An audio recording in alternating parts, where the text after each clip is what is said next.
Começamos hoje recebendo a Thalita Montezuma, psicanalista. Tudo bom, Thalita? Tudo bom.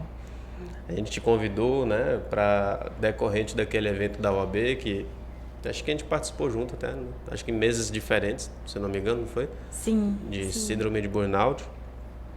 E tem muito a ver com direito, né? Pra falar de relações de trabalho, bem-estar. Eu evito falar, mas eu vou falar abuso na relação de trabalho. Mas abuso dos dois lados, né? Porque a gente tem que ser sincero e falar que trabalhador também abusa. Danilo concorda com isso, né? Que eu conheço o perfil. Eu ainda diria que no direito tem o autoabuso. Sim, eu acho que algumas profissões têm o autoabuso. Porque assim, eu como autônomo, eu já me senti assediado pelo meu patrão, Abuso. sabe? Eu mesmo, Sim, sabe? eu acho que é o pior dele. Eu acho que sem dúvida alguma, porque não existe patrão mais duro do que nós mesmos. Exato. Sabe? Sempre dá pra fazer, não, é verdade, verdade. Mas me diz uma coisa, psicanalista não é só se formar em psicologia, né? Tem uma formação continuada, digamos assim, né? Tem, e a psicanalista exclusiva é um ofício, né? Ele não é uma profissão. Então, é para qualquer, quem tem desejo e vai. Eu, por exemplo, na minha formação tive um professor que é numa pós, não é na formação em psicanálise, mas uma pós em psicanálise, que ele era do direito. Ele, por muito tempo, foi analisando e ele resolveu largar e seguir a carreira de psicanalista. Mas não precisou passar por uma faculdade de psicologia? Não. Nem de medicina, nem nada disso. Agora eu já ouvi falar muito de um tal de um tripé. O que é isso que vocês precisam fazer? O tripé é o que fundamenta a espinha dorsal da psicanálise. Quem deseja seguir esse ofício, que é a análise pessoal, né? Então, eu estou em análise há alguns anos, né? A supervisão clínica, então eu tenho toda semana uma supervisão com um colega, né? No meu caso, é um colega do Fórum de Mato Grosso. E os trabalhos, né? No caso, eu faço cartel. Hoje, eu trabalhei os 4 discursos no Lacan. Deixa eu só fazer um parênteses, porque cartel pro direito é outra coisa, tá? Então, é verdade. Sim. Esse eu acho que é mais legal.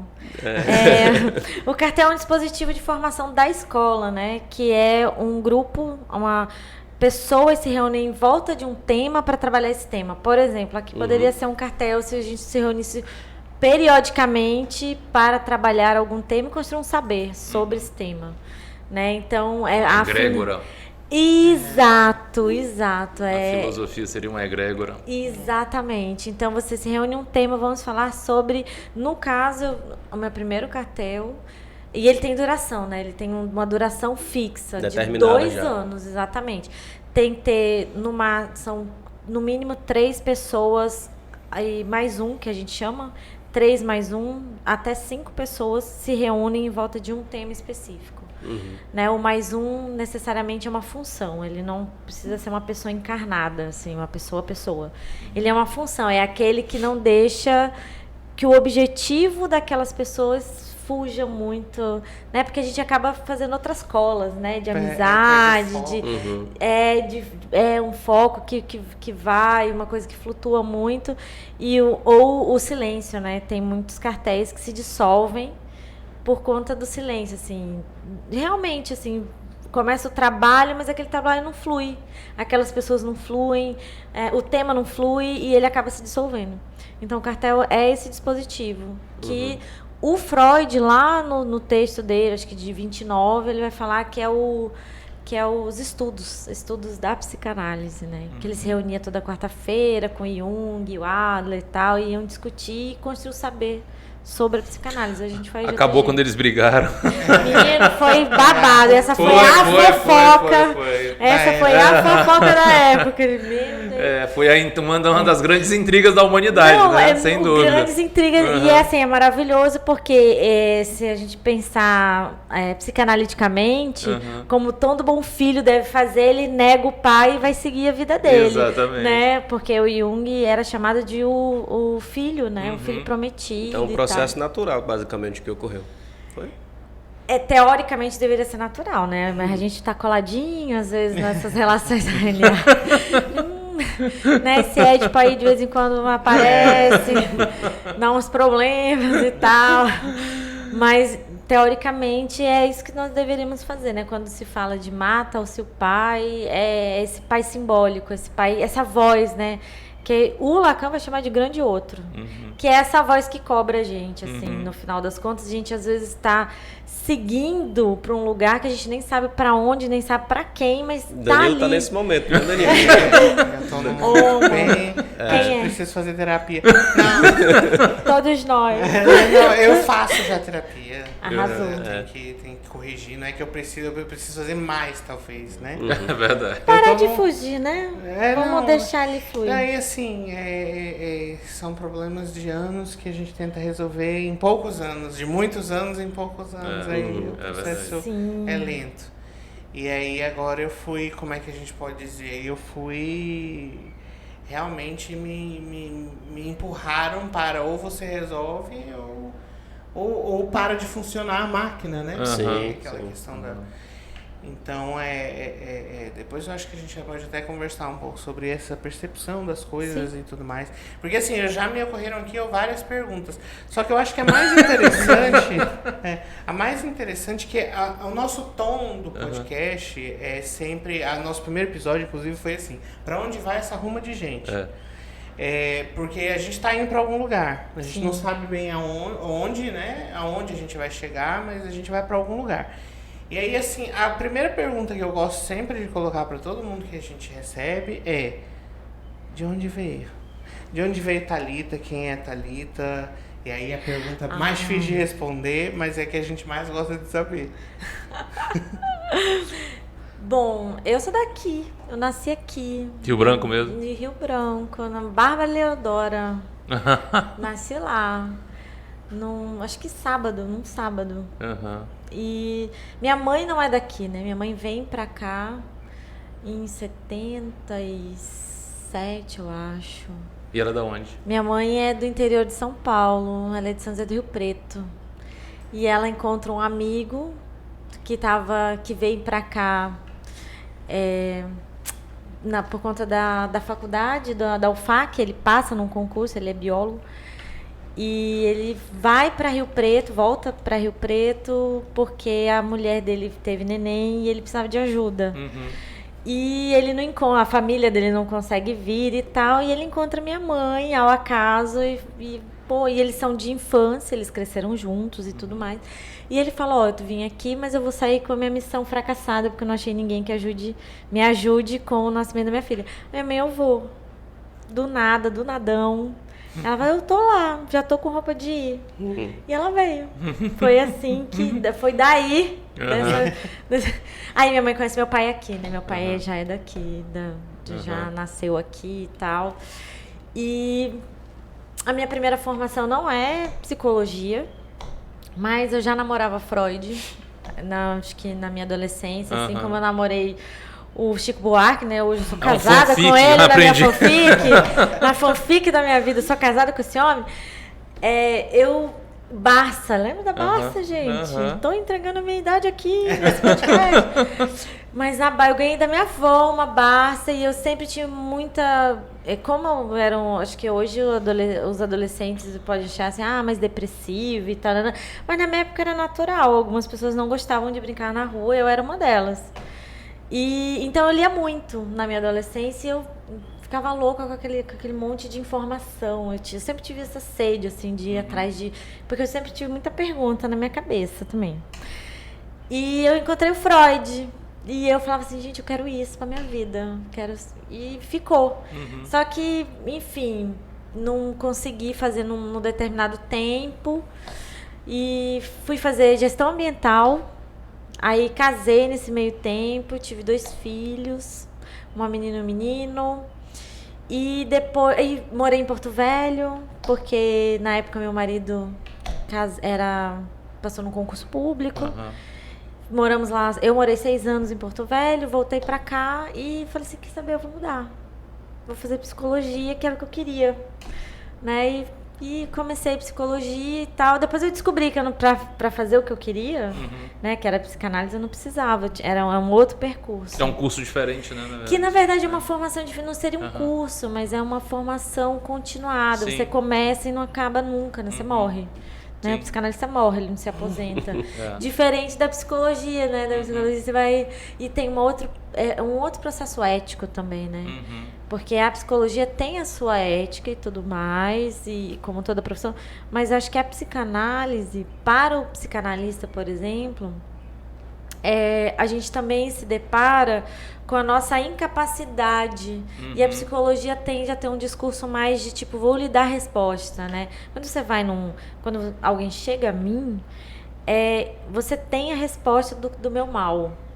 E na verdade eu não tenho, você tem, você sujeito o psicanalista nunca tem o diagnóstico, o psicólogo tem, né? Exato, e isso é talvez uma crítica que eu faço à profissão da psicologia, que está muito casada ao discurso, esse discurso contemporâneo que a gente vive, né? Que a gente não pode ficar doente, a gente não pode ficar num estado depressivo, assim, a gente não pode...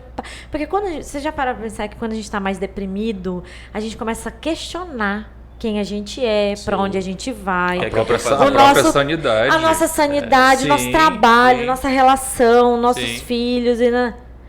O mercado não quer isso. Não. O capital não quer isso, ele quer que você seja produtivo. Uma pessoa um robozinho, né? Putz, você não pode falar assim, até porque você pode se deparar com a realidade, tipo, e você falar, ih, rapaz, e agora? Vou fazer até brincadeira. A capital jurídico quer que você pense assim, de maneira livre. Mas o capital não. Capital não. O sistema não. O sistema não. E aí o que acontece? Vira aquela bola de neve. A psicologia, ela compra isso, né? Então, muitos diagnósticos de autismo, estourou, de TDAH, estourou. Pra cá tem um monte, né? Um monte. E todos nós temos, são traços da nossa personalidade. Eu era uma pessoa deprimida na minha adolescência, como eu disse. Você falou um negócio que assim, eu me identifiquei totalmente. Você falou que quando você era pequeno você gostava de ler. Eu costumo brincar dizendo o seguinte, eu quando era moleque eu era desse jeito também. Então assim, eu não subia em árvore, eu não pulava muro, eu não me arriscava para jogar futebol. Não quebrava pé. E eu acho que os adultos me achavam doente naquela época, sabe?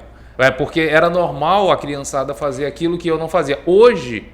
Você ter uma criança que sobe em árvore, que pula muro, ela é anormal. É a TDAH.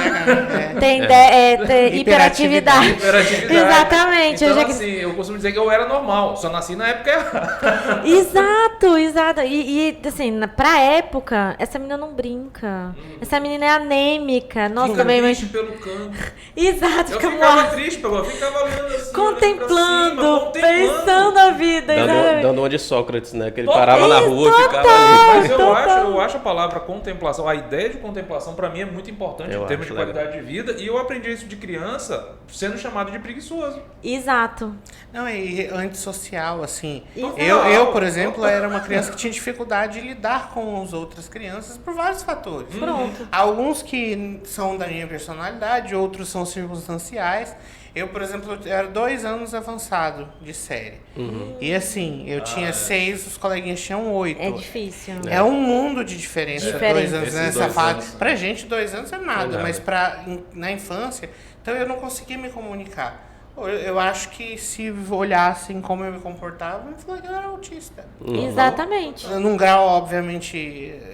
no espectro, né? Entre no espectro mais grave e menos... Eu ia estar no menos, mas eu ia até Então, assim, é bem isso mesmo. Muito... Então, a psicologia, ela tende a ter essa demanda. O mercado demanda e ela tá ali para suprir o mercado, né? De uma certa forma. Não sendo real, oficial desse jeito, mas tende a ser. A psicanálise não está nem preocupada com o seu diagnóstico. Então, às vezes chegam até o consultório porque eu sou TDAH, eu sou deprimido, eu sou bipolar, eu sou nananã. E eu penso assim, né? Porque estamos. Quem aqui nunca foi de 0 a 100? Quem não esteve deprimido? Putz, rede social, né? O próprio celular. Eu sou da era da Xuxa, né? Então, quem cuidou da minha pessoa quando era pequena era a Xuxa, né? Porque minha mãe trabalhava. Então, assim, se a gente for pensar no sujeito sócio-histórico e dialético, né? Se a gente for parar para pensar, porque a psicanálise, ela tem isso.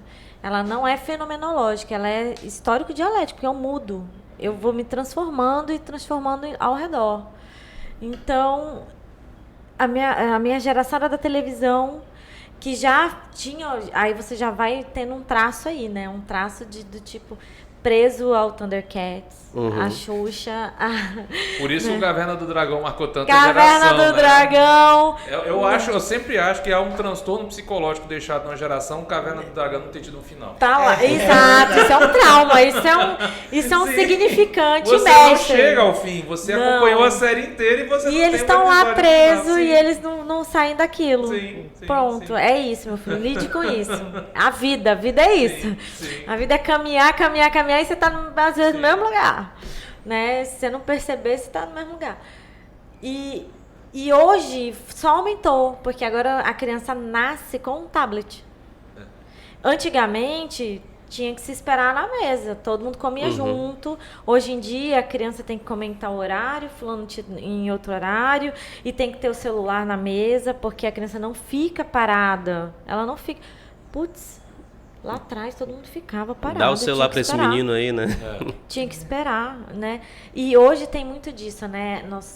O Bauman vai falar dessa liquidez, mas é da liquidez porque a gente tem pressa. O tempo está correndo tão desesperadamente porque a gente tem pressa. Antigamente existia para eu ter uma informação, às vezes era uma carta que demorava 6 meses para chegar até mim. Hoje, com a notícia de que fulano estava doente.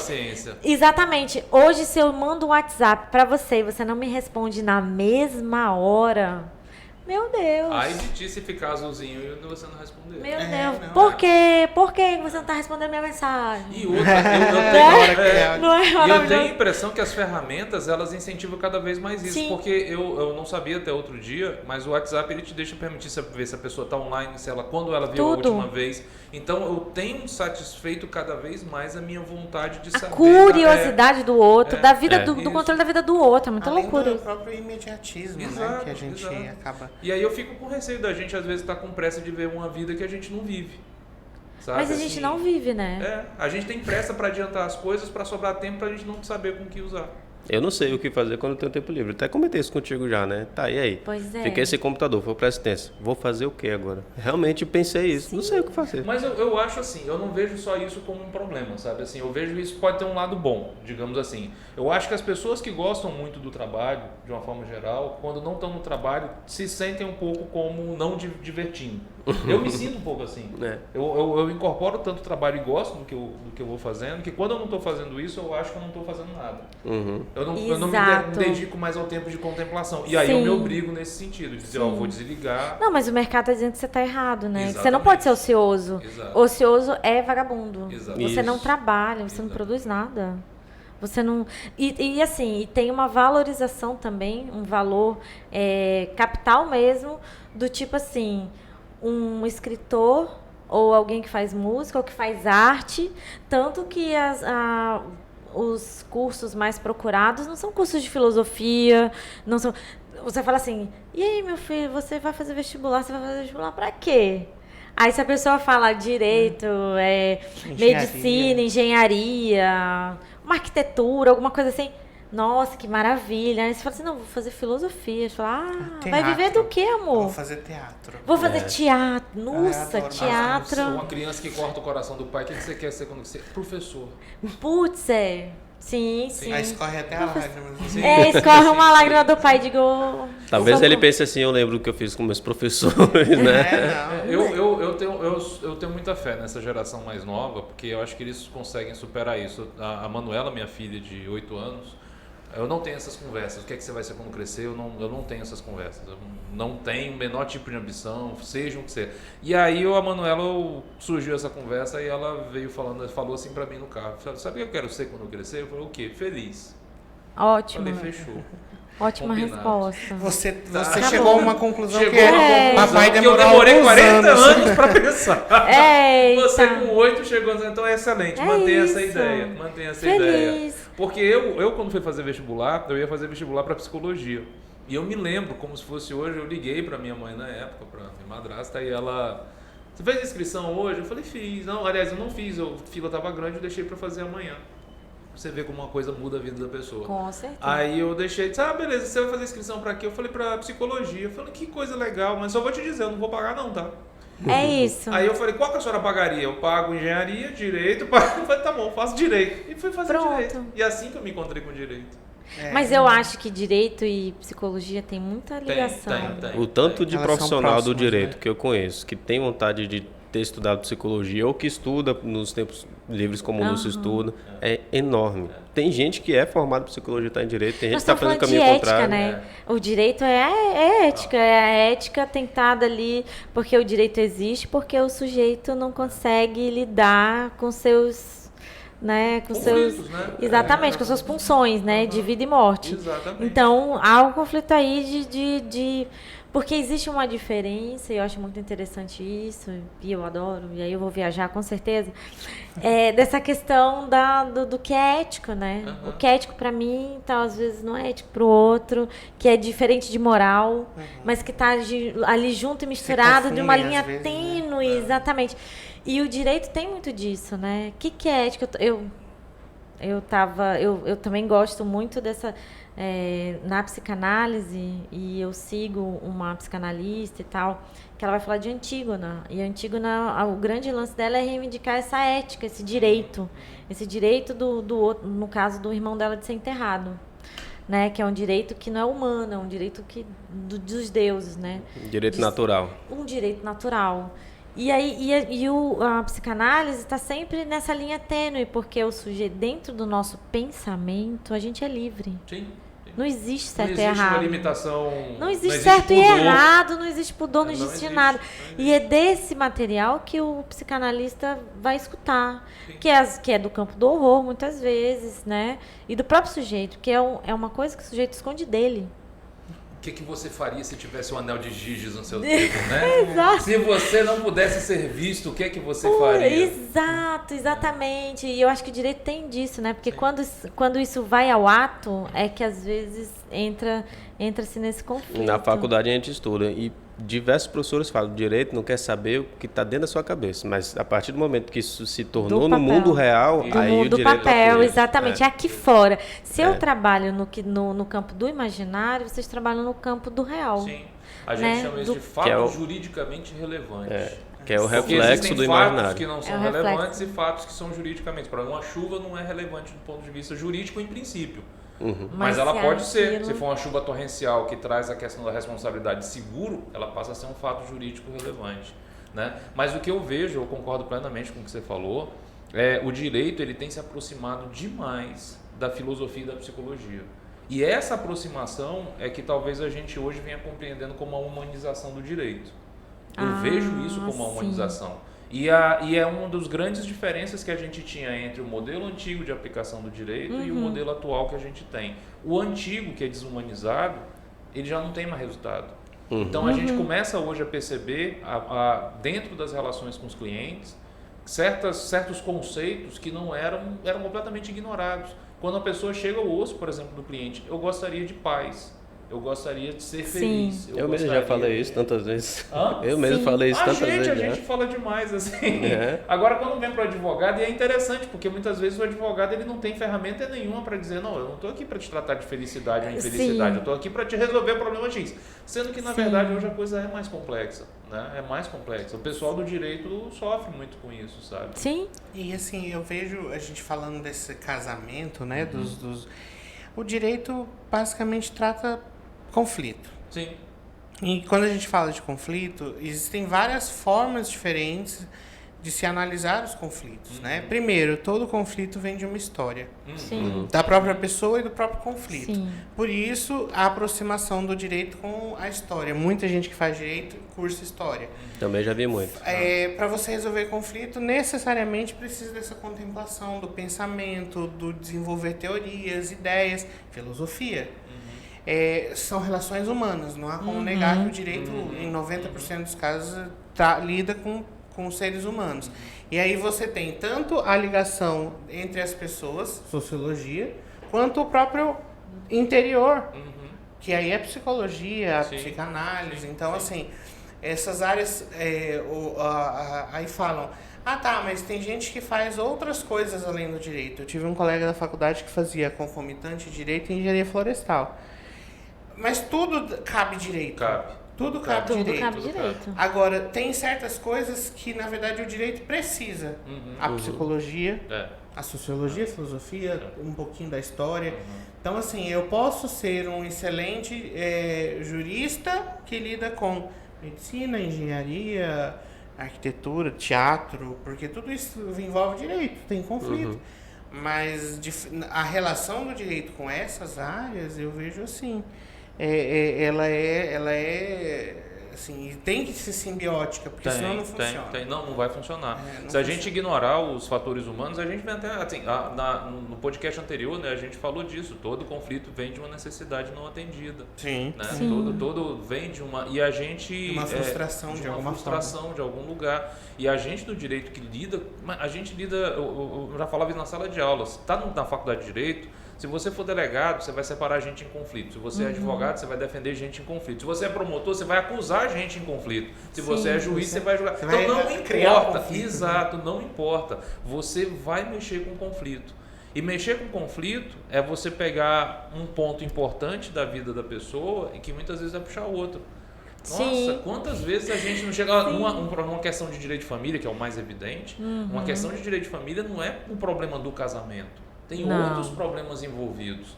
E que a gente hoje não tem como falar, eu não quero saber disso. Não me conte da sua vida com a sua avó. Eu não quero saber. Só que hoje não dá mais. E a psicanálise, na verdade, já sabe disso faz tempo, né? Que nenhum problema é isolado. Sim. A gente está descobrindo agora. O negócio é que eu acho que foi tanta gente que hoje já não dá mais pra... A psicanálise, na verdade, vai falar mesmo do que você não... Primeiro que você não diz, porque parece que está esquecido lá atrás, né? Porque a gente só é reflexo das nossas primeiras relações, das relações... A gente chama de relações primitivas, interior, né? Exatamente. Da sua relação bebê, mãe-bebê, cuidador, desse lugar. Então, você é quem você é hoje porque alguém disse para você que você é. Exatamente. Né? Eu só existo, né? Segundo o Lacan, né? Que é o teórico que eu estudo, né? Que o Freud ele falava da questão do edipiano, esse lance, né? Desse enamoramento, dos primeiros amores, das paixões, né? E o Lacan vai falar assim, não, é isso, e eu tenho como dizer para você que porque nós somos estruturados, nosso inconsciente, se existe esse lugar que manda na nossa vida sem a gente perceber, ele é estruturado como linguagem. E o que isso quer dizer? Isso quer dizer que todas as informações, seja ela verbal, escópica, auditiva, sensorial, qualquer coisa sensorial é linguagem. Então, a partir disso é que eu sou construído. Então, uma palavra, às vezes, assim, é muito comum, por exemplo, num psicótico, ele falar de uma voz. E essa voz é de alguém real, né, ou não, porque ele busca fora, né, algo que a gente tem dentro. Né, os neuróticos têm dentro, mas eu só sei que eu sou eu, Thalita, né, porque teve toda uma sociedade que me diz que eu sou mulher, que eu sou assim, minha mãe. O que eu espero de você. Exatamente, é o grande outro que a gente vai falar, né? Que eu tô indo para um lugar que alguém tá dizendo para mim, mas eu não sei quem é, e tá aqui na minha cabeça, e eu vou indo. E assim, eu acho que o mais interessante disso, e quanto mais eu faço terapia, mais eu percebo, que assim, também não dá para eu somente relacionar aquilo que as outras pessoas me trazem. Exato. E tem muita coisa minha. Que tipo você assim, as minhas vaidades que durante a vida eu mesmo peguei pra mim. Nutriu, tipo né? assim, algum dia alguém falou assim, olha, você é inteligente. E eu pensei, não é que eu gostei de ser visto como inteligente, então eu criei a minha vaidade de ser inteligente. Aí existem as pessoas assim, você é atlético. Aí você cria uma vaidade. Eu não tenho essa vaidade. Então eu não sou atlético.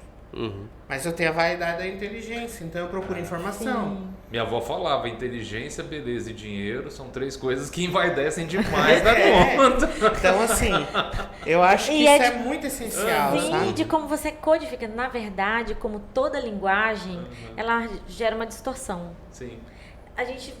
É como se a gente estivesse sempre traduzindo o mundo, né? É como uma tradução mesmo de texto de uma outra língua, porque eu sou responsável pelo que eu digo, mas eu não sei o que as pessoas que estão escutando esse podcast vão conseguir captar do que a gente está falando aqui. Exato. Nem o quanto, nem como, né? Nem o quanto, nem como. Como diria o Freud, dizia que existiam três profissões impossíveis, que é educar, psicanalizar e governar, porque você não sabe o que vai virar disso. Eu não sei o que o meu filho ou o que os meus alunos conseguiram captar do que eu quis ensinar, né? A psicanálise do mesmo jeito, eu não sei, a pessoa vai me trazer toda semana, aquele mesmo sujeito me traz coisa aleatória eu nunca sei o final às vezes de uma história. Muitas Ele vezes já foi para outra, né? ele já está na outra sessão, ele vem com uma angústia, desesperado, vai morrer, vai matar, de uma história. Terminou a sessão, no dia seguinte é uma outra história. E eu nem sei o que aconteceu da outra e tá tudo bem. E fica na curiosidade, eu que lide com né? isso, entendeu? Eu que lide com isso na minha análise. Fico feliz de você falar isso, porque uma pergunta que a gente ouve muito no escritório de advocacia é como é que vai ser o meu processo. Ixi, então entra nessa linha. tipo, Falei, olha, a gente não. sabe como começa, como termina. A gente não sabe Só. nem se termina. A gente não sabe nem se termina. Exato. Exato. Exato. Nossa, agora que você falou, eu já teve situações eu falar, eu disse, olha, a gente não sabe porque a gente não sabe nem se está vivo ao final. E realmente tem muitos processos em que as pessoas vão morrendo no meio do caminho. Ainda mais na Covid com essa situação. Sim. Na Covid, Quantos processos teve substituição processual, extinção do processo, porque o cara morreu de Covid. Exatamente. E a gente não sabe, a gente planeja e tal, mas são às vezes processos de 10 anos. Inventários, Sim. a família é um quando Nossa. começa o inventário, quando tem 10 anos de inventário, a família é outra completamente diferente. Ou o polo... Já tem que ter o inventário dentro do inventário. É por isso que o pessoal exato. hoje em dia está investindo tanto em holdings familiares. Sim. Porque o pessoal está morrendo de medo dessa história, morrendo de medo também, entre aspas, mas está se convencendo que a prevenção, que a gente falou também aqui naquele episódio do André e da Pamela. Exato, sobre questão de laboral, a prevenção, ela está sendo reconhecida de pouquinho em pouquinho, porque todo mundo sabe realmente que destrói uma família Sim. você deixar um inventário capenga. Sim. E se você acredita minimamente, a gente que vive num país majoritariamente católico e cristão, na sua grande maioria, que parte da ideia de que há algo depois da morte, e principalmente que a gente entende que vai ter um céu para lá, então é bom não deixar problema aqui desse lado. Né? Então que seja por isso, mas as pessoas elas estão se convencendo um pouco dessa prevenção e vai tudo nesse sentido, porque no final das contas a gente sabe os fatos. Desde que o mundo é mundo, o inventário divide família. Né? Com certeza. Né? Tá lá, o defunto nem esfriou, tá todo mundo perguntando quem é que vai ficar com o carro.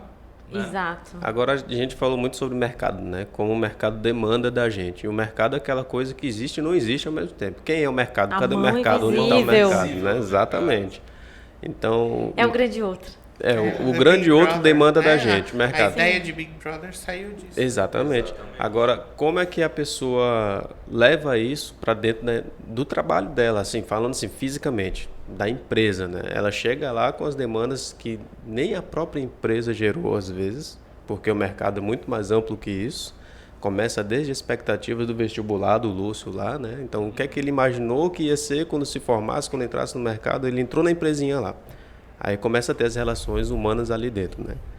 Naquele ambiente surgem muitos conflitos. Chega muito para ti um conflito denominado o meu trabalho. No meu trabalho eu passei por isso. Chega muita situação. Tem muito dessa relação do trabalho, dessa minha relação com o trabalho, de como eu vejo o trabalho, das minhas relações com os colegas, porque teoricamente é como se fosse um teatro, né? As minhas relações dentro da minha casa são as relações que eu vou ter fora da minha casa, né? Porque eu sou uma dentro de muitas coisas aqui dentro. Então, como eu tenho cada sujeito ali dentro, por exemplo, o chefe sempre vai ser o pai. É o que manda, é o olho que tudo vê, é aquele que eu tenho que demandar minha angústia para ele. A liderança tem um quê de paternidade, não Total. tem? A liderança, Eu tinha percebido professor... isso, eu pensava que era uma impressão minha, mas não vamos, se eu fosse junguiana, eu ia falar que é arquétipo. É um arquétipo da... Se fosse junguiano. Mas é um semblante, é uma coisa que você representa ali. O próprio direito, da sua forma, ela é um pai, né? É aquele que pune, que absolve, que separa, né? Que controla, o paternalismo, né? Pro bom sim, e pro ruim. Pro bom e pro ruim. Né? Então tem essa figura lá dentro, aí tem todas as nossas relações ao redor, elas partem dessas primeiras relações lá de quando eu era bebê, das rivalidades de irmão, se eu tive irmão, se eu não tive irmão, né? Do que esperam de mim ou esperavam de mim ali, do que eu imagino, né? Porque a gente tem muito dessas fanfics, a gente brinca, porque dentro da nossa cabeça vai operando sempre um imaginário ali, né? Nunca é a realidade, nunca é. E é isso que é a nossa frustração. A gente cai desse lugar quando a gente percebe o real. E o real tá aí. Né? Eu começo um processo, tá tudo bem, vem uma pandemia, mata a pessoa que morreu e não tem o que fazer. Entendeu? É real, tá aqui, ó. E agora? Então tem tudo isso. Isso vai frustrando, né? Às vezes o próprio sujeito acha que tem que ser... É muito interessante porque às vezes eu faço um ato dentro do meu trabalho porque eu imagino que o meu chefe quer, meu colega... Que é o que você deveria fazer. Que eu deveria fazer. E na verdade ninguém te pediu. E aí quando alguém, né, fala... Tá, mas... Tá bom, obrigado. Tá aqui. Pronto. E aí a pessoa fala assim, como assim? Gastei horas da minha vida. Ou pior ainda, desfaz, não não era isso, não. Aí a lágrima escorre, né? Aí você vê a alma da pessoa saindo do corpo. Porque assim, a gente acaba com essa tentativa, porque a gente está sempre numa tentativa de decodificar o desejo do outro. Né? A gente nunca pergunta. Você já falou com a pessoa o que ela quer? Não. E assim, eu não sei se a gente pode fazer esse paralelo, mas eu acho que tem muita relação com isso, que eu sempre pensei assim, o trabalho meio que te força a ter contato com pessoas que às vezes você no seu regular, você não queria, não gostaria de ter contato. Eu sempre que entro na empresa eu falo, não vim fazer amigo não. E outra coisa, acabo você fazendo, também, né? É porque ninguém é uma ilha, né? Exatamente. Mas assim, que eu penso também, tem essas pessoas que estão doentes e que não estão procurando, né, melhorar e elas acabam te adoecendo. Eu fui assim, quem me conhece mais proximamente sabe que eu sofri muito assédio no trabalho. Eu sou concursado, então quase pedi exoneração de um concurso muito bom por conta do assédio que eu sofri, de tão grave que ele era. Isso me causou problemas que, depois de muito tempo de terapia, é que eu consegui abrir mão dos problemas, porque a gente é agarrado, né, com o problema. Total. E aí, ainda às vezes eles aparecem e falam, oi, tudo bem? Oi, mas sumido. Oi, sumido. Oi, querido, você ainda lembra que eu tô aqui? Então, assim, eu, na época, já era professor para ver como afeta. O meu trabalho a minha vida estava sendo afetada, que eu comecei a questionar se eu tinha qualidade para ser professor por conta da forma como eu sofria assédio de várias formas diferentes. Aí eu tinha vergonha, porque a gente tem. Aí a gente pode fazer sente até uma. Culpada, né? Se culpa. E aí a gente pode até fazer uma crítica de sociedade, né? Porque assim, hoje a gente já tem um pouco mais de acolhimento. Mas ainda é muito difícil de acolher, principalmente a figura homem. Sim. Que assim, se espera que você resolva o teu próprio problema. Seja o durão, né? E eu tinha muita dificuldade de, tipo assim, olha, ainda mais que a assediadora era uma mulher. Então, do tipo assim, como assim mas você é a figura que pode causar opressão, não ela. Não. Na cabeça, na crença errada mas das pessoas, machismo, você né? tem que ser mais forte. E ai de você se não provar que é mais forte. Você tá numa posição favorável, ela não. Então por que você tá sofrendo? A sociedade te deu um instrumento sexual pra se... Você tá vendo? Chama machismo estrutural, gente. Total. Machismo, eu estudei bastante essa questão. Eu vejo um pouquinho diferente, assim. Até porque eu tenho muita dificuldade com a ideia de machismo. Mas é um problema estrutural, com certeza, assim. E eu só consegui me livrar disso com terapia. Para que realmente eu conseguisse, né, ver que o problema que estava em mim eu tinha como resolver, e o que não estava em mim eu tinha que abrir mão. E aí, assim, e realmente é tóxico. Inclusive, eu brinco que a pessoa sobre quem eu tô falando, não é uma pessoa tóxica, ela é uma pessoa radioativa. Porque eu saí de perto dela. Qual que é a diferença? Alguma coisa tóxica, você afastou, tirou, acabou, desintoxicou. A radioatividade, quando você sai de perto, ela pulsa.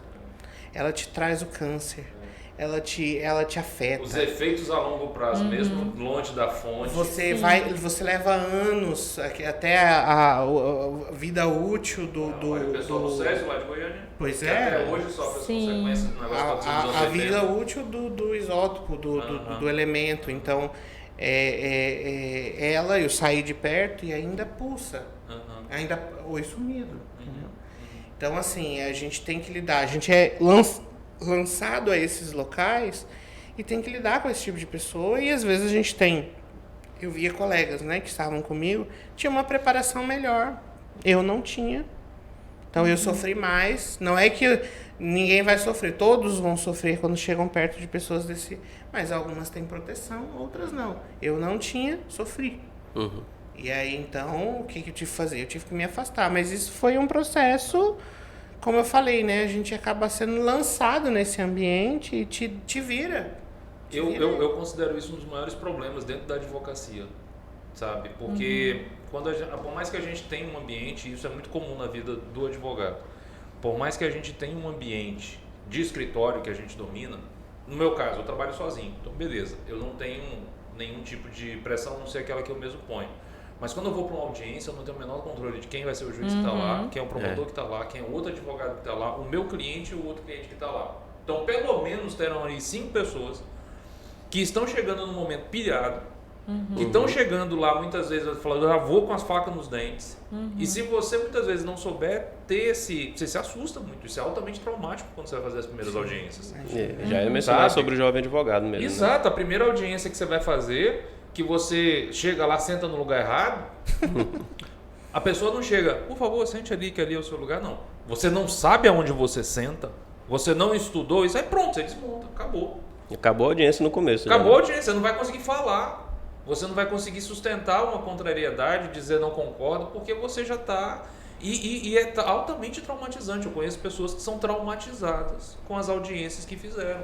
Porque quando você chega lá, você não tem o domínio. Muitas vezes a pessoa está com a pá virada, o juiz está com a pá virada, o outro advogado, ou você também pode chegar lá com a pá virada, está com outros problemas fora, você chuta lá para todo mundo e tal. E você tem a teoria, comparando com a psicanálise, eu acho que é tipo assim, o primeiro atendimento que você vai fazer, você tem toda a teoria, não, eu tô me sentindo pronto. Aí a pessoa senta na sua frente, eu não tô pronto.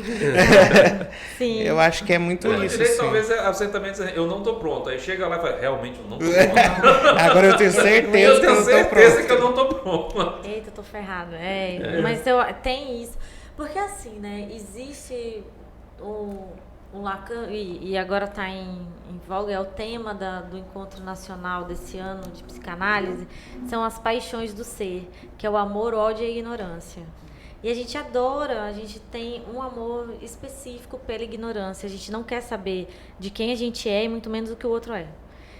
E existe duas questões. Eu me ligo a você, que é uma questão de transferência, né? Eu me ligo a você ou porque você é muito parecido comigo ou porque você realmente não...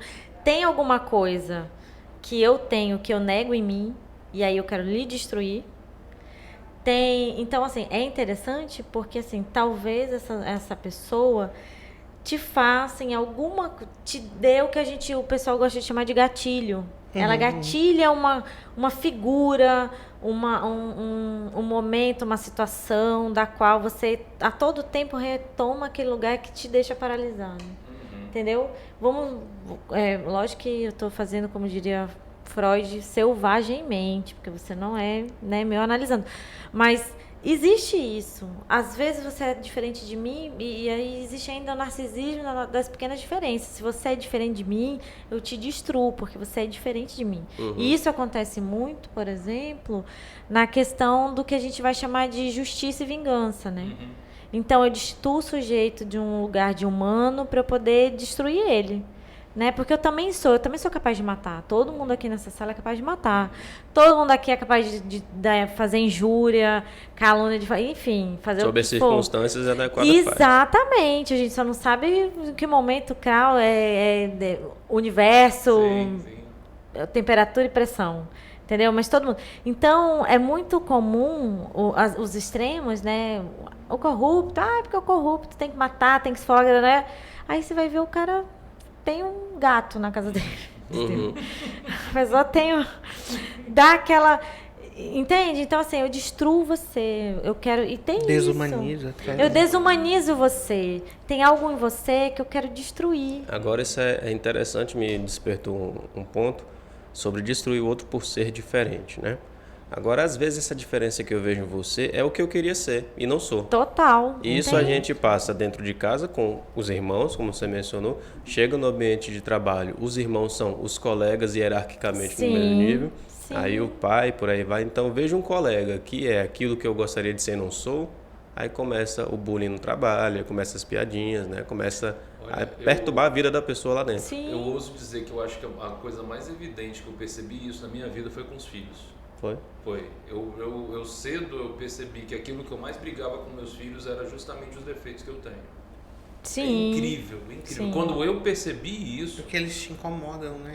Total, na tua cara, né? Joga só na tua cara. Total. E assim, você ter situações, eu estar brigando aqui com o meu filho aqui, 5 minutos depois eu estar fazendo a mesma coisa. Aí você diz assim, mas é porque você tem que ser melhor que eu. Quem é que vai brigar comigo? Quem é que vai brigar comigo? E às vezes ainda tem a pior situação, que é ele chegar e ver e falar... Mas o senhor acabou de falar pra mim. Aí só resta o quê? Faço o que eu digo, não faço o que eu faço, né? Mas eu fico assim, aí eu comecei a pegar as coisas pra dizer assim, ou eu brigo menos, eu realmente passei a brigar menos, e a tentar conversar, não pra mudar dele, mas pra mudar em mim. Porque vocês juntos, né? Aí é uma questão construtiva, né? E aí a coisa realmente mudou, assim, radicalmente. Nós somos grandes espelhos, né? Então os filhos fazem o que eles veem. Eu tenho um amigo... Isso é perigoso pra gente, a gente tem que se vigiar muito quando a gente tem filho. Demais. Eu tenho um amigo que foi muito engraçado, a gente tava e o filho tava conversando e o filho dele passou. E aí quando ele passou, ele falou, pô, fulano, o pai falou pro filho, né? A gente tem um andar, cara, que andar coisa mais feia. Aí a gente virou para, mas é igualzinho o teu. Você anda desse jeito. Eu não ando desse jeito. A gente teve que filmar os dois andando. E depois que ele viu a filmagem, ele falou, não é que eu ando igual. É isso. E ele tem 55 anos. Passou assim, 55 anos andando. Tem características inatas. A minha sobrinha, por exemplo, eu tenho uma sobrinha de 2 anos e 9 meses, 8, 9 meses. E assim, ela é muito irada. Então ela fica brava, ela joga as coisas, ela fica vermelha, ela grita. Isso é muito dela, porque ela nunca viu ninguém fazendo, né? Uhum. Mas é incrível como ela repete algumas coisas, assim. Então, tem as características inatas, que são muito legais de se observar, mas muito é repetição. Tem a programação biológica mesmo, né? E tem coisa que, por exemplo, o andar é nato, não sei, não estudei, mas eu imagino que não, porque aquela criaturinha nasceu, cresceu, vendo o pai andar daquele jeito. Então, são microexpressões que a gente repete de quem a gente está vendo. Sim. E nem o pai tem culpa também nisso aí. Mas isso é uma forma de ver, essa é uma forma interessante de ver. De dizer, olha, não é responsabilidade minha esse tipo de situação. E ainda mais quando traz uma outra coisa, que eu pessoalmente acredito, é que você, além do aspecto, você ainda traz coisa dos ancestrais, da ancestralidade, de coisas que você não tem ideia que você domina. Tudo isso a gente aprende, né? Andar, falar, e por isso a gente aprende do jeito que a gente vê. Não, e sob o olhar do outro, né? Então tem muito assim, carrega o nome do avô. Eu acho isso muito interessante. Né? Carrega o nome do avô, carrega o nome do pai, às vezes de um irmão que morreu. Luciana me fala muito disso do nome, como vocês veem o nome, né? Sim. O nome é uma coisa dada por outro, vocês partem desse princípio. Daí. Né? Eu não escolhi me chamar Leonardo, alguém me deu esse nome. Aí, segundo a teoria, que ainda estou maturando isso para aceitar, tá? De vocês é o seguinte, você vai pesquisar o que significa Leonardo. Olha, não é que é o Léo mesmo, o significado, mas como é que eu absorvi essas características pelo nome dado a mim, entendeu?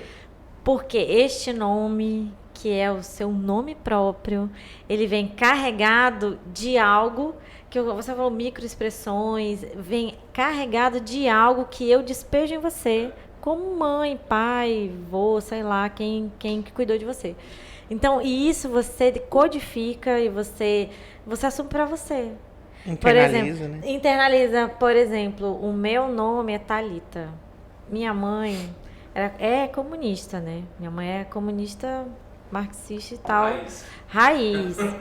Aí ela não acreditava em Deus. Hoje ela já é uma outra vibe. Ela já está católica e tal.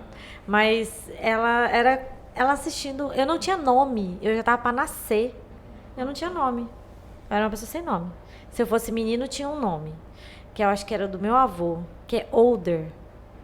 Mais velho. O nome do meu avô era Older. Ah, eu pensei que você tinha falado em inglês dizendo que era velho. Não. Mais Não, velho. o nome do meu avô. O nome é Older. Older. E então seria Older. Escapou, hein?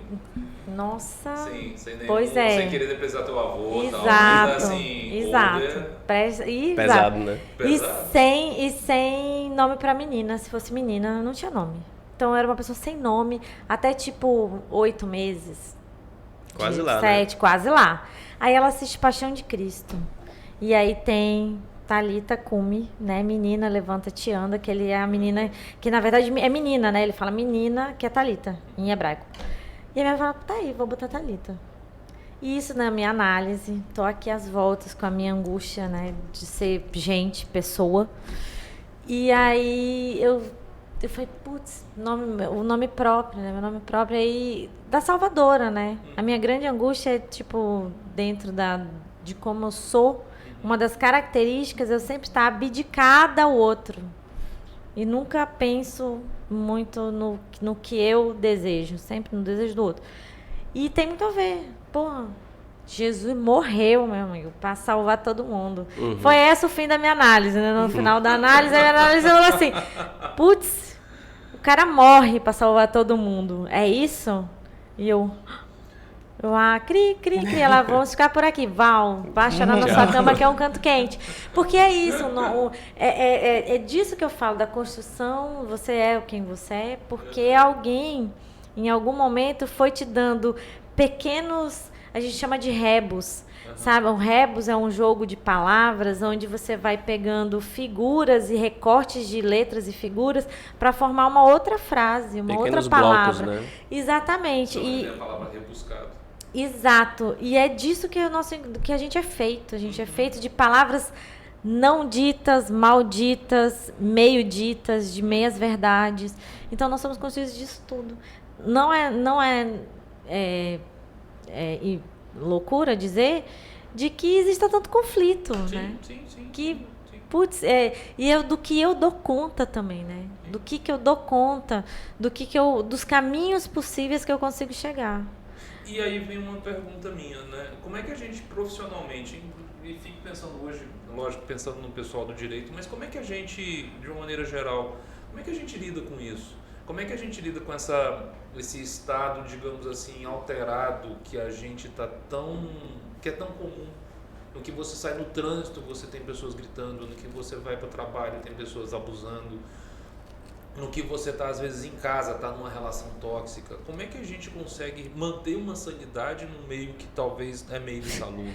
O interessante é, a partir do momento que você percebe isso, né? Porque a gente não percebe. Não percebe. São coisas que a gente não Entende? vê. Esse estado de alienação Esse que é inicial, exato, é uma alienação. É uma alienação. Exatamente, em relação ao desejo do outro. Então, eu estou a serviço do mercado, eu estou a serviço do... Então, eu estou sempre servindo algo a alguém. Nunca é, às vezes, um desejo nosso. Talvez o grande lance, eu acho que talvez seja o grande do capitalismo, né, de quando a propriedade, a gente deixou de ser feudal, que existe um escambo, alguma coisa ali daquela ordem, e passa a ser propriedade privada, né, como o texto, família e propriedade privada, tanto que o maior crime hoje, de maior pena, é o latrocínio. que é o quê? Você ir na casa de outra pessoa, entrar e pra garantir que você tenha sucesso, você mata outra pessoa. Não é o sujeito, não é assassino, não é assassinato. E é tão interessante que não é o homicídio seguido do roubo. É o roubo seguido do homicídio. Exatamente. É família e roubo, propriedade é mais privada. Importante Exato. do que a vida é do meu. latrocínio. Exatamente. A ética muda quando se entra no capitalismo mesmo. Exatamente. Do tipo propriedade privada. Isso é meu e aqui dentro quem manda sou eu. E nós vivemos isso hoje. Antigamente, o mal-estar da civilização estava muito pautado do que a minha postura pode implicar em várias pessoas. A gente vê na pandemia. Eu não vou usar máscara. Amor, se você não usar máscara, você vai matar todo mundo, Cacilda. Entendeu? A sua liberdade termina aonde a outra do outro começa. Entendeu? E isso ficou muito tênue. As discussões ficaram muito tênues. Se relativizou num programa aí, acho que de podcast, inclusive. Sim. O nazismo, Sim. o fascismo, o meu direito de odiar o outro e matar o outro tá acima, porque eu quero. Entendeu? Então, quando começa esse lance, a gente fica alienado mesmo. Sim. Sabe? Desse discurso. E a gente vai seguindo realmente uma manada. Do tipo, quando você percebe isso, aí... Que depois geralmente é quando você está doente. Exato. Você geralmente só percebe quando você está doente. Quando acontece algo que te paralisa ao ponto de você... Eu acho que a morte é o grande significante, que não tem significante, né? Na verdade, não existe significante para a morte. O nosso inconsciente não tem registro do que é morte, do que é morrer. Nunca tá lá quando a morte acontece. Nada, não tem. Tanto que você sonha... Só, né? Não, você sonha. No sonho, você não tem continuação. Se você morre, você para, você acorda. Porque não tem continuação da morte. Não tem simbólico. A morte voltou, né? Não tem simbólico. Não tem nada que você agarre como um nó, assim, né? Até mesmo as experiências de quase morte, elas são quase morte, né? Exato. Então não pode ser nem dizer tecnicamente. Assim, quando eu era criança, bem criança, eu não sei nem por que eu tinha isso, mas quando eu tinha uns 7, 8 anos, eu entrava em desespero, porque eu ficava imaginando a vida. Ia morrer. E aí, quando chegava na morte, eu não conseguia, tipo assim... imaginar o que fosse, me ocorria o universo preto, né? Vazio, silencioso, e eu pensava assim, nessa...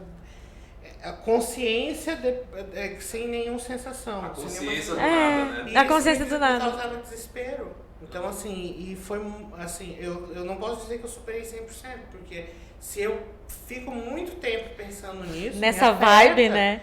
Sim. No meu caso, é como pensar no fim do mundo. Sim. Pra mim é como pensar. Quando criança, me assustava muito a ideia do fim do mundo. Mas muito mesmo. Eu também. E hoje em dia, quando eu vejo filmes que falam sobre o fim do mundo, eu não durmo bem. A angústia vem, né? A angústia vem. Eu perdi, assim, eu vou dizer que eu perdi racionalmente o medo do fim do mundo, mas ainda tem essa questão da sensação que fica depois, né? Mas eu perdi racionalmente quando eu passei ali pela 10ª previsão do fim do mundo. Aí... Porque não acabou, né? Tu foi em todas, né? Foi a dos Maias. Tava em todas. Mas a do ano 2003, sim.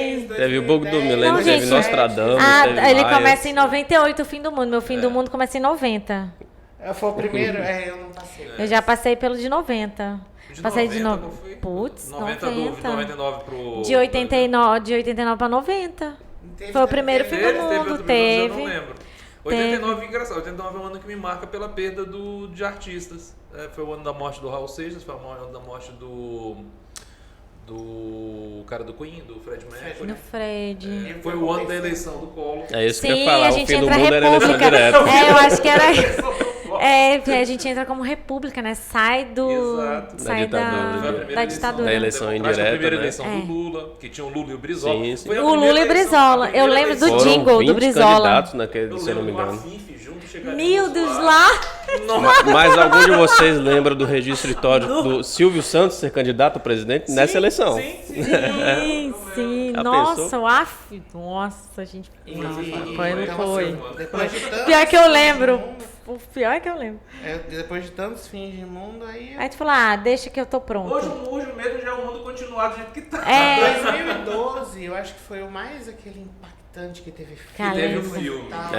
Sim. E eu tinha um problema, né? Uma das razões pelas quais eu faço a terapia é a minha dificuldade de viajar. Eu sofria muito. Você melhorou muito isso recentemente. eu sofria mesmo, assim, eu tinha dores de estômago, desenvolvi gastrite por conta da ansiedade que me causava viagem. Lógico, a viagem em si é só uma consequência de vários fatores. E aí, no dia que estava marcado, né, o fim do mundo estava registrado no dia 21 de dezembro de 21 de 12 de 2012. Nossa. E neste dia eu tive que fazer uma viagem para Porto Velho. Putz! Então, tipo assim, foi e, toda a assim, viagem. Tem muita gente que diz assim, mas Porto Velho é praticamente deslocamento, não é nem viagem. Mas pra mim, eu não ia... O dia que eu me entendi adulto o suficiente para bater o pé e falar, não vou fazer alguma coisa, a primeira coisa que eu bati o pé e falar, não vou fazer, viajar. É fazenda. Eu não gosto de ir à fazenda, porque o deslocamento me... Eu acho que tem um lance do quebrar ciclos, de sair do lugar. Isso me causa muito... É um vício. Eu tenho um vício, que na verdade não é vício desse tipo. Não é adição. Não é uma ligação muito forte que eu tenho, principalmente com a minha mãe, que eu tenho dificuldade de separar. E aí eu associo tudo na minha vida. Vai mudar, vai ter uma separação, eu não sei lidar, é morte. Então, bem neurótico. Tem que fazer terapia. Eu tô fazendo. Então, já que eu já deito aí. Mas a gente. Entendi, super entendi. E aí, assim, eu tenho todos os sintomas, não sintomas, mas todos os resultados da morte, né? Aquela questão do fúnebre, da angústia. Da separação total e derradeira. Eu tenho dificuldade para ver que as coisas, não é porque neste momento elas vão parar porque eu vou viajar, que eu vou voltar para outra coisa completamente diferente.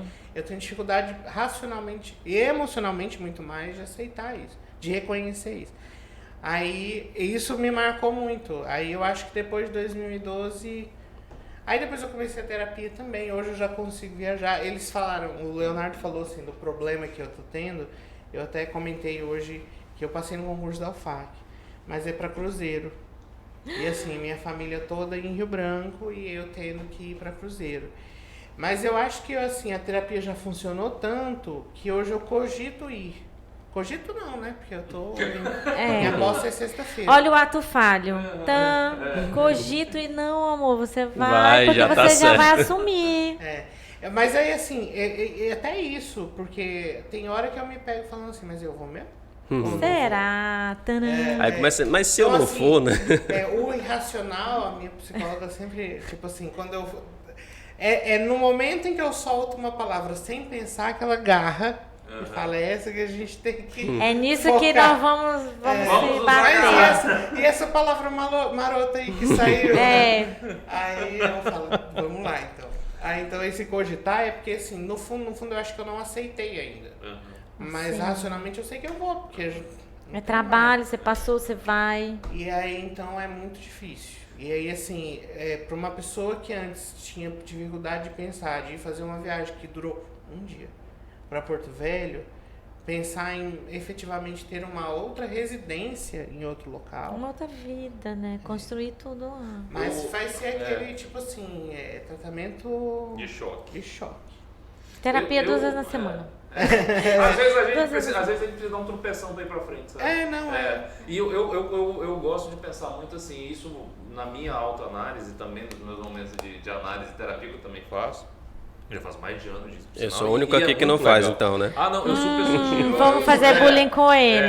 Eu super sugiro, eu acho a análise um negócio muito bacana, que você não precisa necessariamente nem ter um problema específico para ir, é bacana se autoconhecer. Sim. Né? Você vai se surpreender. Não se iluda, nem tem a vaidade de não ter problema. Exato. E eu me lembro que uma das primeiras coisas que eu falei quando cheguei na análise foi assim, olha, quando eu tô no meio de um problema na minha cabeça, eu sinto como se eu estivesse tendo que domar um touro bravo. E ele pula. Eu sei que uma hora ele vai se acalmar, mas enquanto ele tá pulando, eu não consigo fazer nada. Sim. Eu fico bloqueado, eu fico de um jeito que eu não tenho reação, mas ele tá lá pinotando. Quando ele se acalma, beleza, eu entro ao lado racional, eu sei que eu vou, eu sei que vai dar certo, eu sei que vai... Mas enquanto tá naqueles 8 segundos ali do touro pulando na arena, é horrível. Você não consegue ser produtivo, você não consegue ver a coisa positivamente. Eu acho tão incrível como o nosso psicológico, ele afeta até o físico, né? Sim, tem gente que acha sim, que é completamente... sim. Não, é tudo ligado. Desde que aconteceu esse problema, né? Desde que aconteceu a decisão, foi aprovado, foi convocado, eu tenho o costume de medir a frequência cardíaca. Nenhum dia meus batimentos estão abaixo de 100, que é o recomendável. Nossa. Por quê? Ansiedade. Sim, Ansiedade, total, agressiva. total. E eu fazendo terapia, ontem eu tive uma sessão, foi ótima, assim, eu vi muita coisa que eu não tinha visto ainda, pensei muita coisa que eu não tinha pensado ainda, mas os batimentos continuam assim. Mas eu tenho para mim que já tem algumas teorias que corroboram que o corpo é só uma máquina para expressão do ser, e o ser não é o corpo.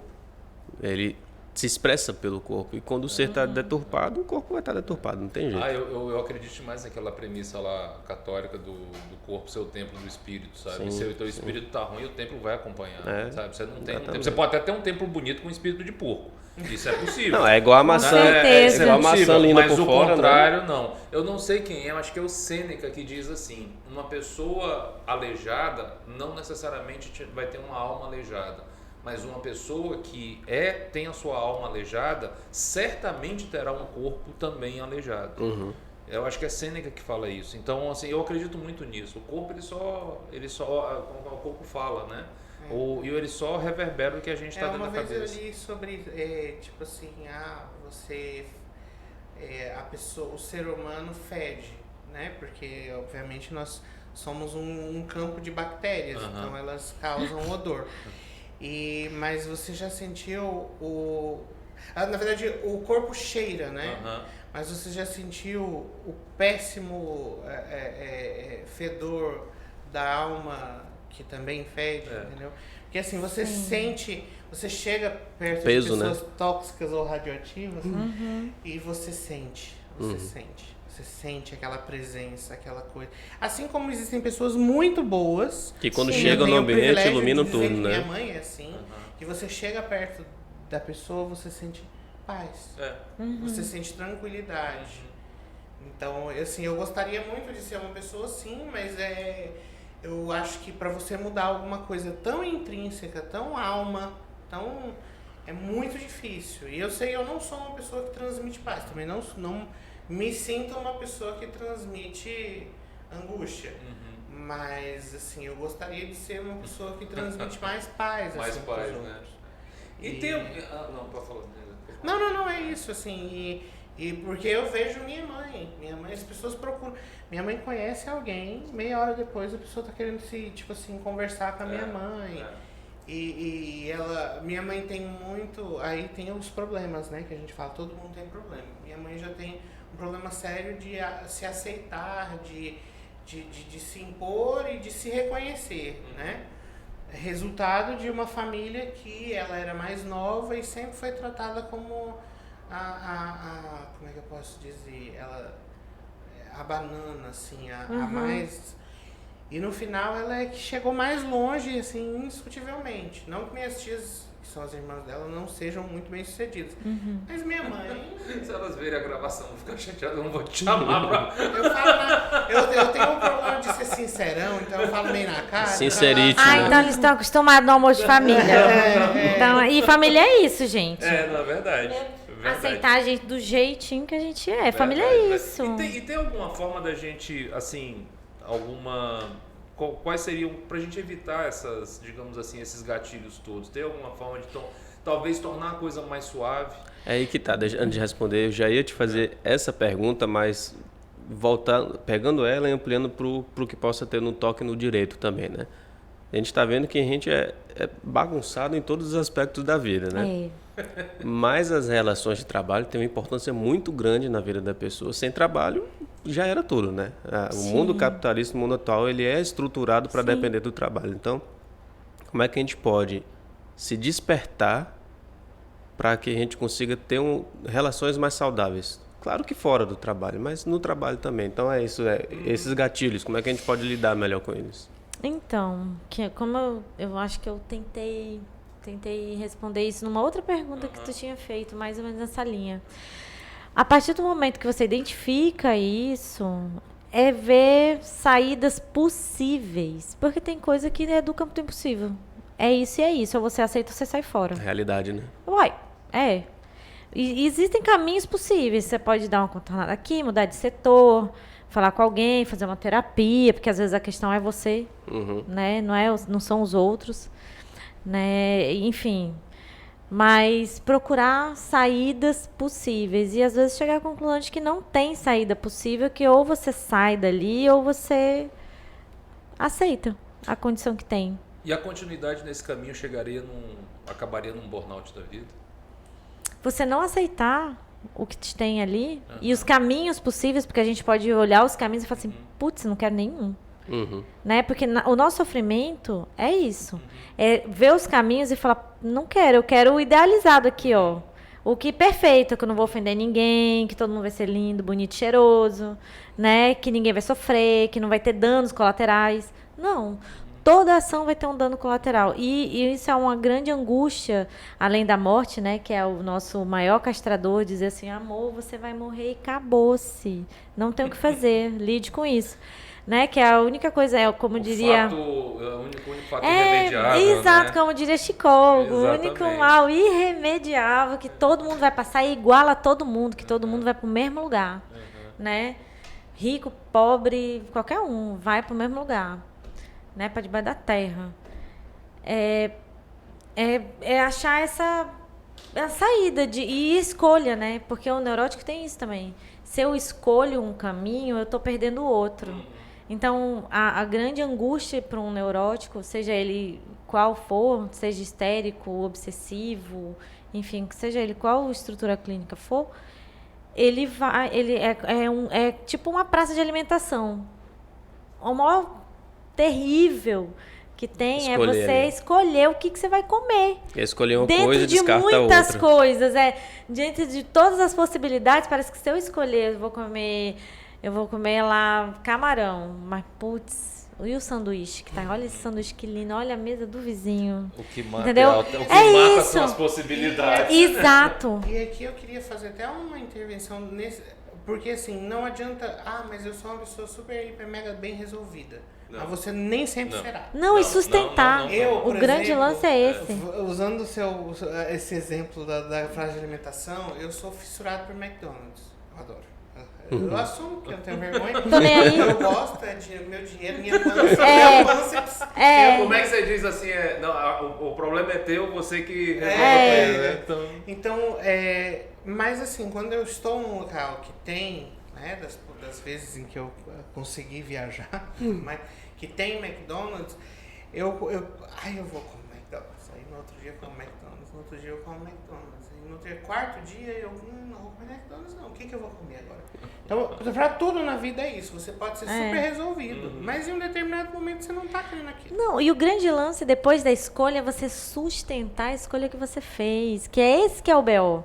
Porque eu posso escolher o camarão, mas o camarão tava ruim pra dedéu. Eu vou comer essa comida ruim. Eu paguei, né? Eu paguei, eu escolhi.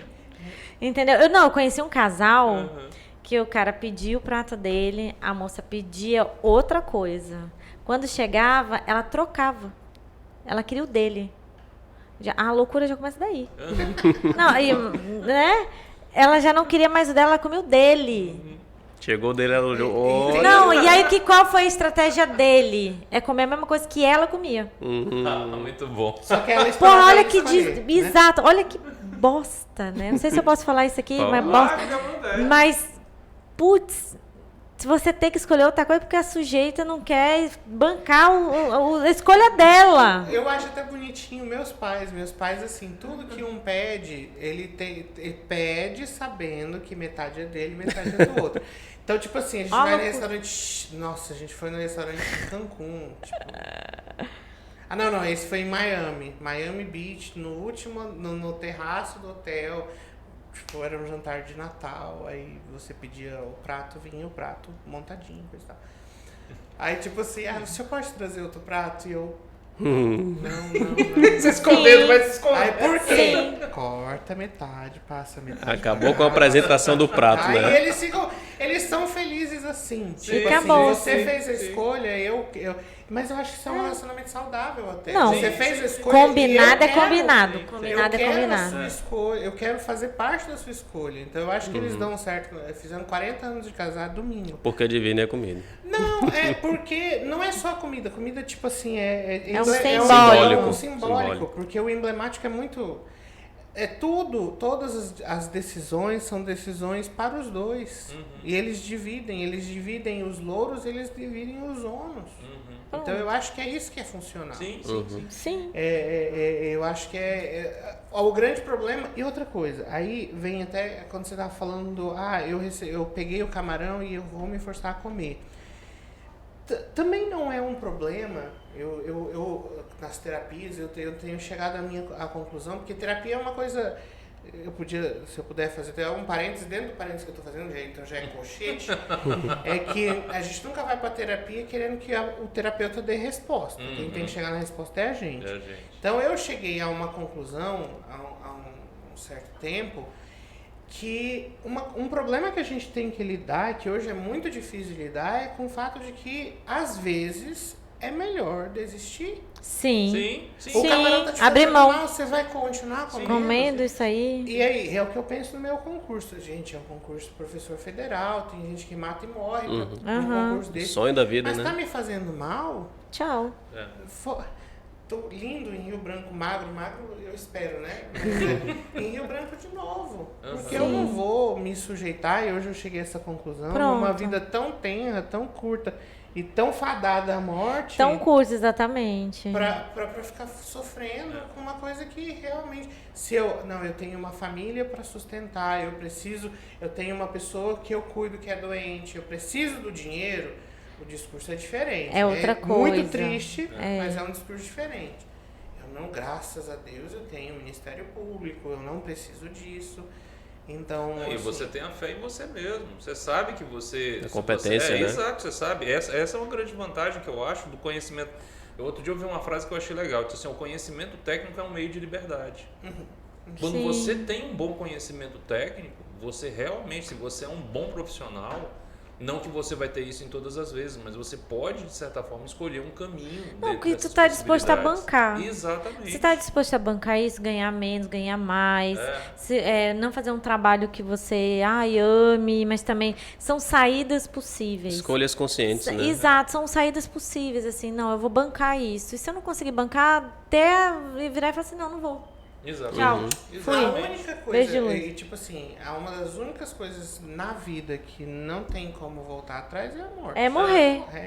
Por isso que eu sou muito pé atrás aquele conselho, não desista nunca. Eu falei, depois você tem que desistir. Foguete não tem ré. Exato. Né? Foguete não tem ré. Amado, vá você.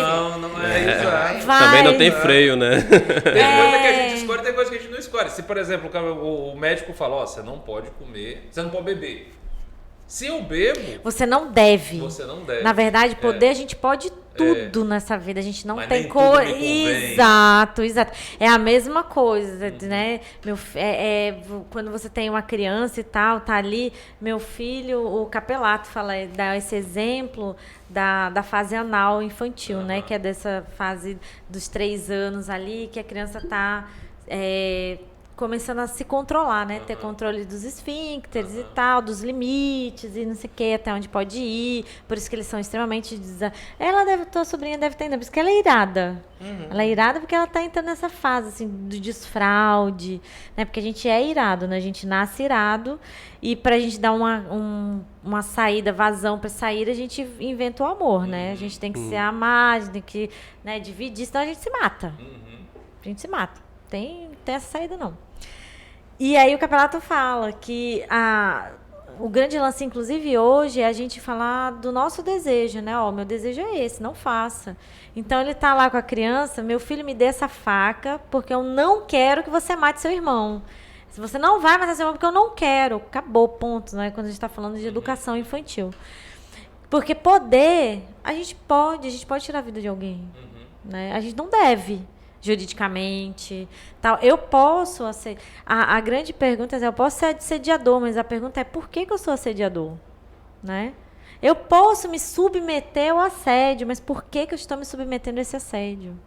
Por que eu estou enfrentando uma jornada alta do meu trabalho? E a gente tem que parar com a fantasia, e eu acho que é o discurso mais fofinho que tem, que o capitalismo também é um grande marqueteiro, né? O capitalismo para se vive sustentar, do precisa se vender. O capitalismo vive da especulação. E dentro dessa especulação eu tenho um marketing ali de que, olha, você vai ficar rico, foguete não tem ré, não sei o quê. Mas sair desse lugar de que a grande falácia é quem trabalha com o que gosta não trabalha. Mentira, pô. Você se acaba. Porque aí você pergunta, tá, você se diverte com o que você faz pra você? Qual é a tua diversão? Né? Qual é o teu gozo? Porque a gente também vem na vida para gozar, né? Gozar a vida. Sim. E as suas férias? A gente que vem de férias. Né? Eu preciso de férias e tal, porque eu tenho um mercado que diz que eu tenho que ter, que eu tenho que consumir, que não sei o quê. Porque o Mojica fala uma coisa muito bonitinha, assim, ele fala assim, a gente vende o nosso tempo de vida. Eu tô vendendo meu tempo de vida, e todo dia eu tô morrendo, né? Todo dia eu acordo com menos uma vida. Menos uma vida. Meu aniversário, né? Parabéns, mais um ano de vida, não. Parabéns, menos um. Você tá aqui. É menos um ano de vida. Então eu tô. Não é uma coisa que você conquistou. Você nasceu com esses anos de vida. Exatamente. Você tá perdendo. O relógio, ele vai pra trás. É uma velhinha que você tá queimando, né? É uma vela que você queima. Exatamente. Ela começa enorme e vai diminuindo aqui. Então você vende seu tempo de vida. E aí você pergunta, você está vendendo seu tempo de vida para quê? Para ter o quê? Qual o seu objetivo? Né? O mercado ele não vai falar para você que você está fazendo, não. O mercado quer que você seja... Então, trabalho que você vai chegar a ser um Elon Musk. Mas não diz que o Elon Musk já nasceu rico. Né? E que é uma grande minoria que mesmo que saia, que tem casos que tem a conquista de sair da pobreza para a riqueza. Mas tem todo um contexto, tem um contexto, tem uma situação específica. Sim, que não é para todo mundo. Tem um preço, tem tudo, tem muita coisa envolvida. Não é eu sair, acordar e levar. Não, eu sou pobre premium porque eu tô bem mais próximo da minha. Se eu ficar sem trabalhar 6 meses, meu nome vai pro Serasa. Ponto. Né? Não eu não vou viver de renda, mesmo que eu ganhe assim tantos mil por mês. Não tem, não é assim. Não é verdade. Entendeu? Essa lógica de vender tempo de vida na advocacia trabalhista, eu vejo muito isso, eu via muito isso. Eu dei minha vida por esse trabalho. Não é? Exatamente. Eu dei minha vida por esse trabalho e ele não vai me pagar o que eu mereço. Eu fiz as contas. Como é que você mensura o tempo de vida? E outra na esfera trabalhista é muito interessante isso, porque na verdade o que a pessoa fala é, chegando lá, muitas vezes o que ela quer na ação trabalhista é o reconhecimento do patrão por aquele tempo que foi de vida que eu dediquei a você, seu miserável. As empresas compram o nosso tempo mesmo. E não é só aquelas 8 horas diárias. São as 2 horas de almoço, porque almoço nada mais é em um dia de trabalho. Você recuperando energia para continuar trabalhando na segunda parte da jornada. É o seu trânsito, que se não fosse pelo trabalho, você talvez nem sairia de casa. Quero acordar tarde hoje, mas tem que trabalhar, tem que pegar o trânsito. Sim. Claro que é pelo trabalho, a gente precisa trabalhar, tem a contrapartida, mas pelo trabalho vai facilmente aí 70%, 80%, 90% do nosso dia. Mas o trabalho, se a gente for pensar, porque na verdade a lógica é da mais-valia, é do mais de gozar, que a gente vai chamar na psicanálise. É a mais-valia. Eu vou para acúmulo, que não vai ser usado para todo mundo, vai ser usado para mim só. Então eu compro a vida de vocês por um salário X, exijo de vocês jornada X de trabalho para eu ter, porque se a gente for pensar numa lógica qualquer, eu para ter um produto eu posso trabalhar 3 vezes na semana. Sim. 3 vezes na semana. O restante do trabalho daquele sujeito é mais-valia, é o tempo de vida para o outro acumular, sabe Deus para quê? Por exemplo, 1 milhão que o Elon Musk sai da conta dele, 1 milhão. Para ele, não é nada. Ele não vai nem sentir falta, se duvidar, que nem o Neymar, né? Teve um rombo de não sei quantos mil que nem percebeu que ele perdeu o dinheiro. É tanto dinheiro que ele não percebeu que estava sendo roubado. Agora 1 milhão entre nós 4 aqui. A diferença qual é a diferença? 1 milhão para quem mora no Cidade Nova? E assim, existem várias... Eu sou um crítico... Assim, tem 2 coisas que quando eu falo as pessoas ficam... Oi? Mas eu falo em baseado. Eu costumo não falar... Para dar a minha opinião, eu sempre coloco eu acho, na minha opinião. Eu penso que... eu penso que, eu sinto que... porque eu não gosto de me expor não, isso é verdade. Sim, de uma coisa que eu coisa nunca absoluta. pesquisei, nunca entendi. Então, inclusive no meu mestrado eu pensei muito sobre isso, refleti, estudei. Então tem 2 frases que eu choco quando eu falo. Mas assim, primeiro, a democracia é o pior sistema que nós temos, mas... Platão já falava isso lá É o atrás. melhor, né? Sistema, É o pior, mas é o melhor. Pior sistema, mas é o único Que garante alguma coisa, E o capitalismo é a mesma coisa. Sim, exatamente. tá, exatamente. ok. Exatamente. É o que tem. O que eu vejo, o problema principal volta à natureza do ser humano. Sim. Porque ao mesmo tempo que tem o ganancioso, dono do capital, abusivo, né? Usando a terminologia comunista, o dono do capital e a pessoa que explora, enfim, existe também aquela pessoa que não quer. Eu simplesmente não quero. Eu prefiro vender horas da minha vida do que eu produzir alguma coisa. E aí eu volto na mesma coisa. Porque qual o problema? Qual o problema viver de ócio? Não. E o ócio criativo, esse sujeito... porque a lógica é, se você não produz nada, lógico que até no termo marxista ele vai falar que o homem é fruto do seu trabalho, né? Seja ele qual for. Até o de pensar. Platão só fez isso porque ele tinha tempo para pensar.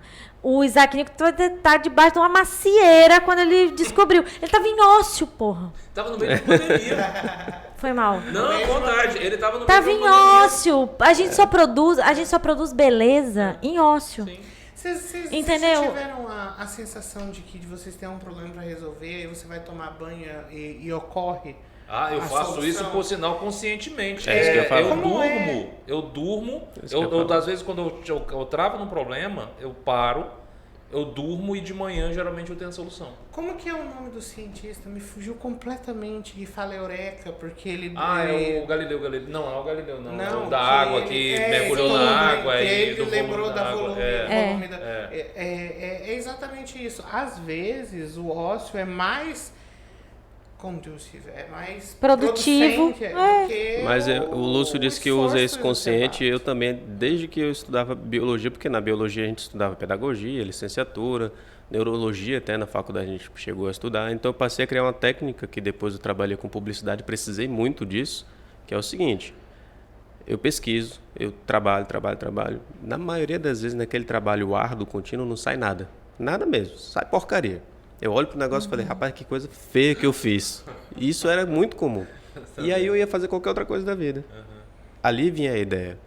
Mas porque eu exercitei o músculo mental ali, quando eu relaxei, a coisa fluiu. Talvez se eu só ficasse no ócio sem aquele exercício mental, não viesse essa ideia. Então eu acho que é um conjunto. Você exercita para, quando você estiver no ócio, de fato, a eureka Mas vem. é assim, é o ócio produtivo. Sim. Porque também existe o ócio absoluto, ele é necessário às vezes, até por uma questão de relaxamento, mas você tem que saber que você está num estado de inércia. Né? E aí o estado de inércia ele tem um prazo de validade. Eu fico pensando muito assim, eu acho que foi não sei se foi o Clóvis de Barros ou o Cortella, mas foi um desses professores aí que eu vi uma entrevista, ele falou algo que eu achei interessante, sobre o ócio, né? Ele disse assim que não existe um momento em que você não pensa, você está sempre pensando. Sim. Mas o ócio, você está pensando de uma forma mais contemplativa, porque quando a gente está numa rede social... Não é ócio. É. Você está estimulando. Você está estimulando, e é aí estímulo. vem aquela história estímulo do com que pouca você está produção, né? alimentando a sua cabeça, sabe? Exato. Né? O excesso é uma coisa que diferença. me afeta profundamente. Quando eu começo a ver, quando eu começo a acessar G1 e UOL de uma maneira muito regular, me afeta.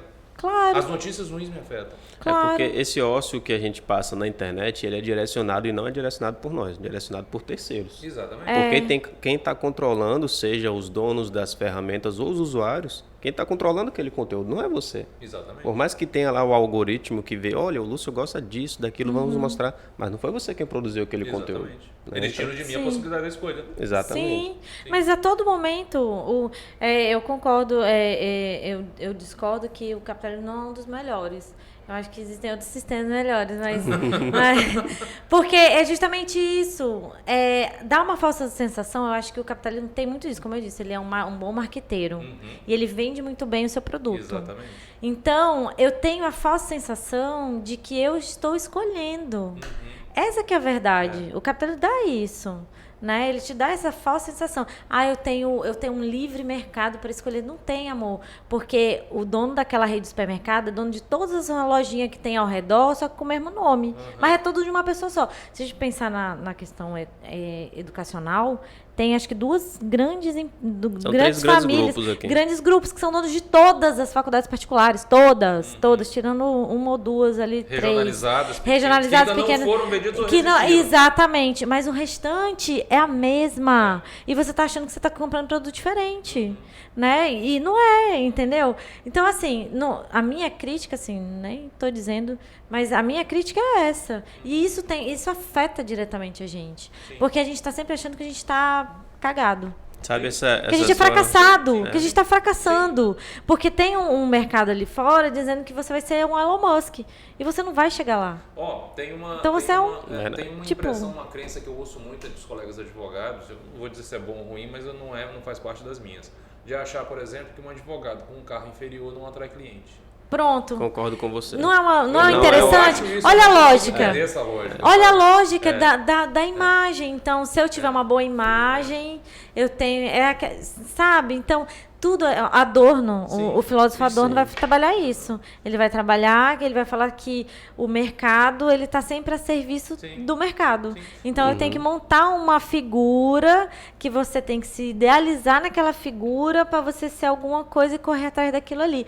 E, na verdade, a gente não precisa disso. E isso é tão forte que até o próprio cliente acredita nisso. Com certeza. Certa vez eu encontrei com um cliente na Justiça Federal e aí ele saiu, ele falou, me dá uma carona, dou. Aí saímos os dois caminhando. Ele não sabia qual era o meu carro. Na primeira Hilux que ele viu, ele meteu a mão. Não é loucura? Aí eu falei, não. Meu amigo é um Celtinha. É um Celtinha aqui. Aquele lá é o meu. Aí a pessoa fala... Exatamente. Mas você sabe que eu tive o privilégio, talvez, de atuar na advocacia num nicho muito específico que foge essa regra, que é trabalhista. O cliente trabalhista, ele chega com um problema tão sério que para as grandes pessoas talvez não seja muito sério, que é um simples R$2.000 de verba rescisória que ele não recebeu, mas que aqueles R$2.000 fazem diferença tão grande na vida dele. Exatamente. Que ele não se preocupa em saber seu carro, ele não tem nem a oportunidade de ver seu carro, ele só entra no seu escritório, te passa a necessidade dele, conversa, fecha, ajusta e sai. Não se preocupa com o nível do seu escritório, pelo menos os que chegaram até mim não. Atendi muitas vezes no escritório compartilhado da OAB, eles entravam sabendo que não era meu escritório, que era da OAB o escritório, nunca deixei de fechar um contrato por causa disso. Mas eu acho também que é um nicho muito específico, porque na maioria das vezes isso acontece mesmo. Eu te falo, eu não sei, eu tenho mais de 10 anos de advocacia. Eu considero uma graça muito grande eu não ter encontrado e não fazer uma peneira dos meus clientes através disso.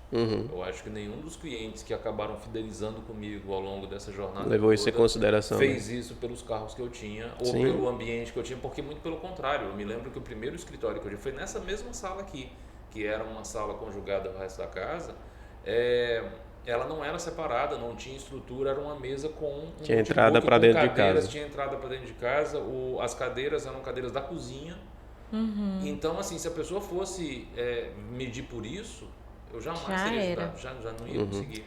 Não ia conseguir. Sim, mas tem gente que vive da imagem. Sim. Porque é a imagem, entendeu? É a fantasia, é o ilusório. Tem um ditado às vezes a imagem é mais gostosa do que a realidade. Com certeza, com certeza. A gente modifica a fantasia com muita facilidade. Exato, com certeza. Exato. Por isso, assim, que é muito interessante, por exemplo, que uma das formas de se oprimir, porque é importante que a gente tenha pessoas que produzam e fiquem alienadas, é tirar dela a possibilidade de sonhar, né? Exatamente. Quando a gente tem beleza, cultura, algo, né? Você vai dando esperança para aquele sujeito. E eu preciso que o trabalhador não tenha esperança de um futuro. Que aquilo é a realidade dele, é a única coisa que ele pode ter. Isso é muito cruel, eu acho, Total, inclusive. total. É aquela história, né? O mercado vive dizendo pra gente, querendo ensinar pra gente fazer entrevista de RH, dizendo você tem que pensar fora da caixa. Exato. Mas vai pensar fora da caixa, vai De ser um jeito trabalhador se nenhum. for fora da caixa, você vai sofrer Não, e muito. Não, e você muito, tem que estar sabe? aqui fora dessa caixa aqui, ó. Exato. Tem que pensar Você fora tem da que tá caixa fora do dessa trabalhador. Caixa, mas dentro Dentro dessa dessa Isso, outra daqui. aqui. Você tem que sair da caixa do trabalhador, você vai trabalhar para mim, sai da sua caixa e venha para mim. É basicamente isso. Exato, Mas sai a minha ali. caixa, minhas regras. Exato, Saia da exato. caixa para fazer aquilo que eu quero que você faça. E agora sim, isso não é só no setor privado, no setor público De acontece jeito demais nenhum, também. Eu acho que até mais. muito, né, até às mais, vezes. porque Acho que hoje está mais até. é Tem a porque questão das instituições, a institucionalização do pensamento. sim, tem todo um protocolo, tem todo não sei o quê. Você não é muito angustiante mesmo trabalhar. Eu trabalhei no serviço público, né, por muitos anos. E por mais que você tenha a questão se tenha a precarização do trabalho por via do eu vou te mandar embora a qualquer momento, então faço o que eu preciso, tem o assédio é maior quando você tem um lugar que faça o que eu mando porque eu vou ficar aqui para sempre. Entendeu? E às vezes assim o chefe, porque às vezes é rotativo, né, também Sim. as situações, então aquela pessoa que você sacaneou pode virar seu chefe, enfim, é uma confusão danada. Então porque a gente é assim, né? A gente tem como eu disse, a gente está sempre num processo de autodestruição e tentando destruir o outro. Porque a gente precisa disso, a gente consome muito horror, né? Tanto que, a gente faz guerra ainda, gente. Pelo amor de Deus, a pessoa não tem capacidade de sentar e discutir, amado, isso aqui é meu, isso aqui é seu. Entendeu? E é assim que nós vamos seguir. Não, a gente faz guerra ainda. Uma coisa primitiva. Guerra é primitivo, pô. A gente ainda sensacionaliza a violência. A gente adora, a gente goza com... Eu ia Tá falar lá o programa moto da caída pessoa. no chão, tem um congestionamento do lado. Sim, Não, parando, a gente ainda tem é gozo ali. apaixonado pelas histórias. De horror. O amor pelo ódio, né? Então, por isso que fake news hoje está tão grande, para todos os lados. Não adianta gente falar curte. assim, ai não, mas é o outro lado que tem fake news. Não, todo mundo. Todo mundo consome fake news porque a gente adora ouvir uma coisa que está conforme a nossa narrativa. Fofoca. Mas basta Desde a ver. época da fofoca. Fofoca. Quem gosta de fofoca, não importa se assim, ou quem gosta mesmo de fofoca, tem amigos que gostam muito de fofoca, eles falam, não é nem da mesma, não é nem direto, tem outros também que gostam muito mesmo de fofoca. De verdade. De verdade, De sabe? verdade. Daquela pessoa que fala, quando eu ouço uma fofoca, pega um cafezinho e vou sentar do lado. Então, eles falam disso, olha, eu não me importo se é verdade eu ou nem quero não. saber. É. Eu simplesmente ele tá ali, já aí pra mim já dá uma satisfação tão grande. Eu falei, pô, mas como é que pode? Mas você vê, ó, os programas, e ter trabalhado com publicidade me dá essa informação, os programas de televisão que tem maior audiência, que o custo para anunciar neles é extremamente maior, são esses alertas da vida. Gazeta Alerta, esses que passam no horário de almoço, que tá a catástrofe acontecendo no horário de almoço chegou do ali. trabalho para comer, então Exatamente. vamos digerir isso aqui, meu amigo. E eles são Teve uma posicionados nesse pesquisa. horário estrategicamente. Por Claro. exemplo, teve uma pesquisa, você falou da máscara e eu lembrei disso agora. Teve uma pesquisa na Inglaterra que eles consultaram, né? Eu acho que foi... Eu não sei se foi Cambridge, mas foi uma dessas grandes que fez a pesquisa e coisa e tal. E até com uma dos Estados Unidos. Uma faculdade dos Estados Unidos ajudou. E eles saíram perguntando para as pessoas quantas pessoas eles achavam que tinham morrido por conta de Covid. Sim. A porcentagem de pessoas que eles achavam que tinham morrido de Covid na Inglaterra. E o resultado parece que foi 16%. Se Covid matasse 16%, a gente estava... Todo mundo. Famílias tinham sido... Meu Deus. inteiras. 16% de hoje é maior do que os 50% da peste negra na época dela. Não, você é louco. Então, assim, por quê? Por conta da forma como vende mais eu falar assim, olha, a doença... Vende menos eu falar a doença é perigosa, se cuida, fica em casa, use álcool e máscara, do que tá todo mundo morrendo. Exatamente. Tá todo mundo morrendo, tem gente jogada no chão morrendo. Então, o que essas pessoas que querem... E também tem o que eu Atenção. consumo, né? Eu também consumo só o que me interessa. Exatamente. Então, se eu gosto de K-pop, eu vou consumir só coisas de... Eu fiz uma pesquisa, eu tô precisando comprar um tênis. Tá precisando comprar um tênis? Porque meu tênis tá bem velhinho, assim, ele já tá descolando. Bom sinal, usa, né? Não, Pra eu uso caminhada, mesmo, né? de verdade. Isso não é só uma oratória, não. Eu vivo o que eu acredito. Então, eu não sou realmente uma pessoa consumista, porque eu trabalho tanto, porque eu quero, vale a pena gastar meu dinheiro com alguma coisa que eu acho que vale a pena mesmo. E bens de consumo não é uma coisa assim que me apetece. Tanto que, vou abrir aqui, vou começar a expor, né? Vou me expor aqui. Eu ganhei esse tênis da minha irmã, que era dela. Né? A gente começou a fazer atividade física e ela me deu. Né? Ela me deu e eu tô usando ele já faz uns 4 anos, já era dela antes. Então ele tá bem velho. Ele já tá descolando. E eu fui ver tênis na internet. O que tem? Qualquer rede social que eu vá abrir tem uma propaganda de tênis. Sim. O Leonardo é especialista nisso. Né? Qualquer coisa que eu vou pesquisar, tá lá. Eu sou meio paranoico Entendeu? com isso, sabe? Eu sou daquele que cochicho perto do telefone pra saber se ele tá ouvindo o que eu tô falando. Exato. Então eu falo. Aí se ele começar a aparecer Aí lá... tu fala, eita, pau. Não, e esse Apple Watch aqui, ele tá, de vez em quando, ele, do nadão, ele... Você quis dizer? Fale mais alto. Não entendi o que você pediu. Eu falei, amada. Não era pra pedi. entender mesmo. Eu não te chamei na conversa. Eu não lembro o nome, eu nunca lembro o nome do cara da Apple. Como é que ele chama? É a Siri? Steve Jobs. O Steve Jobs, você Steve que era Jobs lá, se controla no teu Steve. domínio. Te Te controla. resguarda. Nesse negócio de pesquisa aí, eu tô passando por uma situação muito curiosa que Luciana nem sabe lá em casa. Ela tá pesquisando as pós, né, em psicanálise. Usando o meu computador. Aí chega toda hora pra mim agora, pós e psicanálise. Eu, não, meu filho, não quero não. Não, obrigada. Uma das minhas melhores amigas tem um sex shop. Maravilha. E eles também veem as postagens que você curte e eu curto. Claro. Aí, de repente, eu abro Vem o Instagram, tem um consolão. Lindo. Você de Até gorda. você explicar, porque... Já era. Ali, mano. Já era. Mas é muito... E você vai consumindo isso. E a estratégia talvez seja você consumir tudo, né? Sim. Um pouco de cada E coisa. não dá tempo nem de pensar, às vezes. De tanta enxurrada de informação que é, para que a gente haja no reflexo, sem E percepção. você acaba se vestindo de uma coisa muito perigosa, que é de você ter razão, né? Então, se você tá num lugar que todo mundo diz que você tá certo, Ah, é uma maravilha, já né? desconfia. Porra, desconfia. Lembra a pessoa radioativa? Ela é radioativa porque muita gente Ela bateu palma. falou. É isso o átomo mesmo. foi enriquecido. Exato, foi enriquecido. Foi enriquecido de alguma O coisa. processo de criação, eu adoro radioatividade. Estudei muito a bomba atômica, esse tipo de coisa, acidentes nucleares. E você Muito realmente parecido, né? você tem que fazer pressão para que Estimular aquilo. Então foi isso. Sim. Não, eu não sou psicólogo, mas eu queria escrever um artigo científico Eu já ia te dizer. justificando a terminologia, não é? Existem pessoas normais, existem pessoas normais que não são, mas existem pessoas tóxicas e existem pessoas radioativas. Você podia escrever um artigo assim, como Exatamente. surge um líder radioativo. Passo a passo, né? Procedimento. A concepção psicossocial da pessoa radioativa. Porque é isso. Tudo funciona. Quando a gente fala de conceitos operantes, né? Esse é extremamente operante. E na realidade, eu falei como funciona um líder radioativo, mas uma pessoa dessa não merece o título de líder, não é líder. Não, não exatamente, você lidera. falou isso, eu acho que líder Não tem radioativo é nem uma coordenação perfil. inteira. Ele coordena, e olhe lá, né? Se não funcionar o que ele fez, não pode nem eu falar de falo isso porque coordenação. eu sei que pessoa tóxica é um termo, a gente brinca, a gente fala, mas isso é científico. Sim, Existe o conceito do que seria uma pessoa de comportamento tóxico. sim.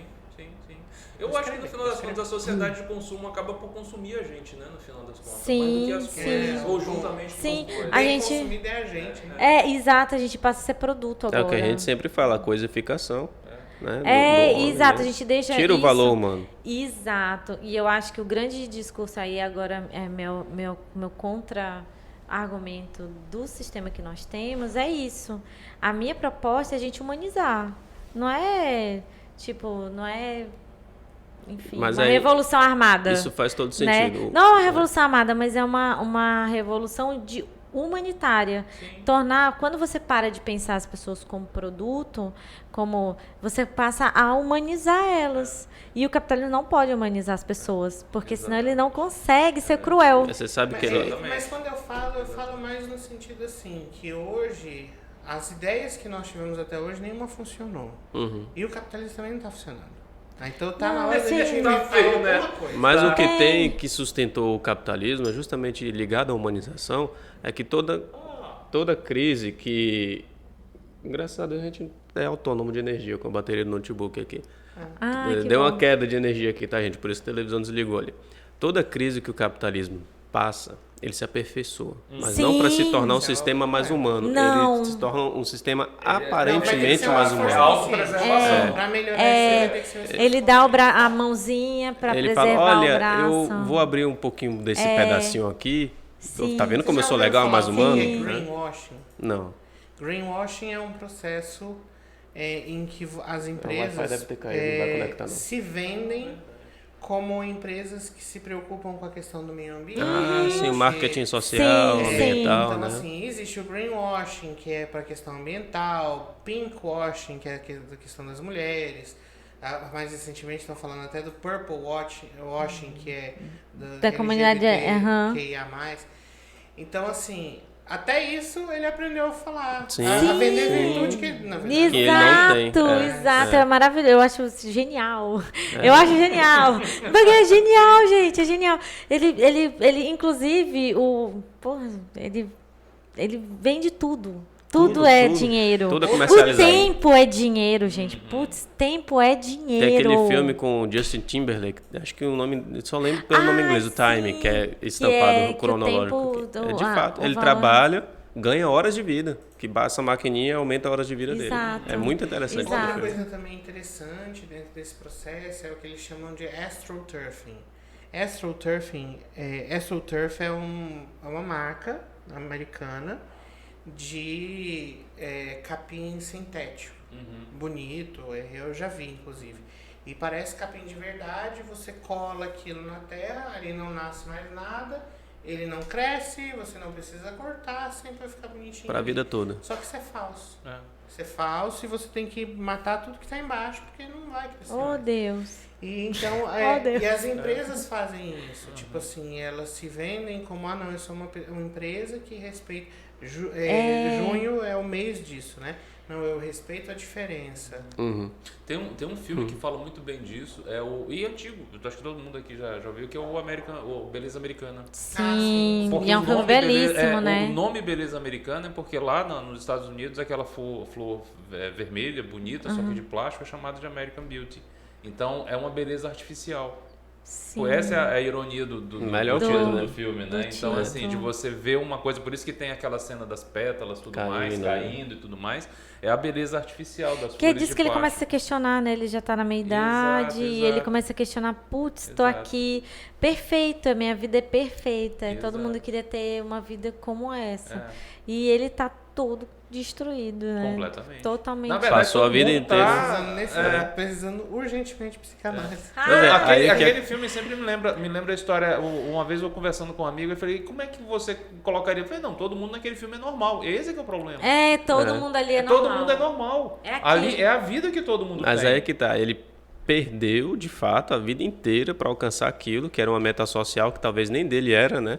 Talvez ele não desejasse aquilo, era uma meta imposta socialmente, bem sutilmente, através do Instagram, através da televisão, do anúncio, de uma revista, por aí vai, do colega que conseguiu aquilo. E quando alcança, descobre que não é o que queria. Não, né? Eu não vou pagar essa faculdade. Tu vai fazer filosofia? Não, tá doido? Exatamente. Vai fazer psicologia? Não, para. Meu concurso da UFAC, eu me perguntei muito esses dias até onde sou eu que quero, até onde as pessoas esperam porque eu Que passei você em primeiro faça, lugar, né? É um concurso federal, não sei o quê.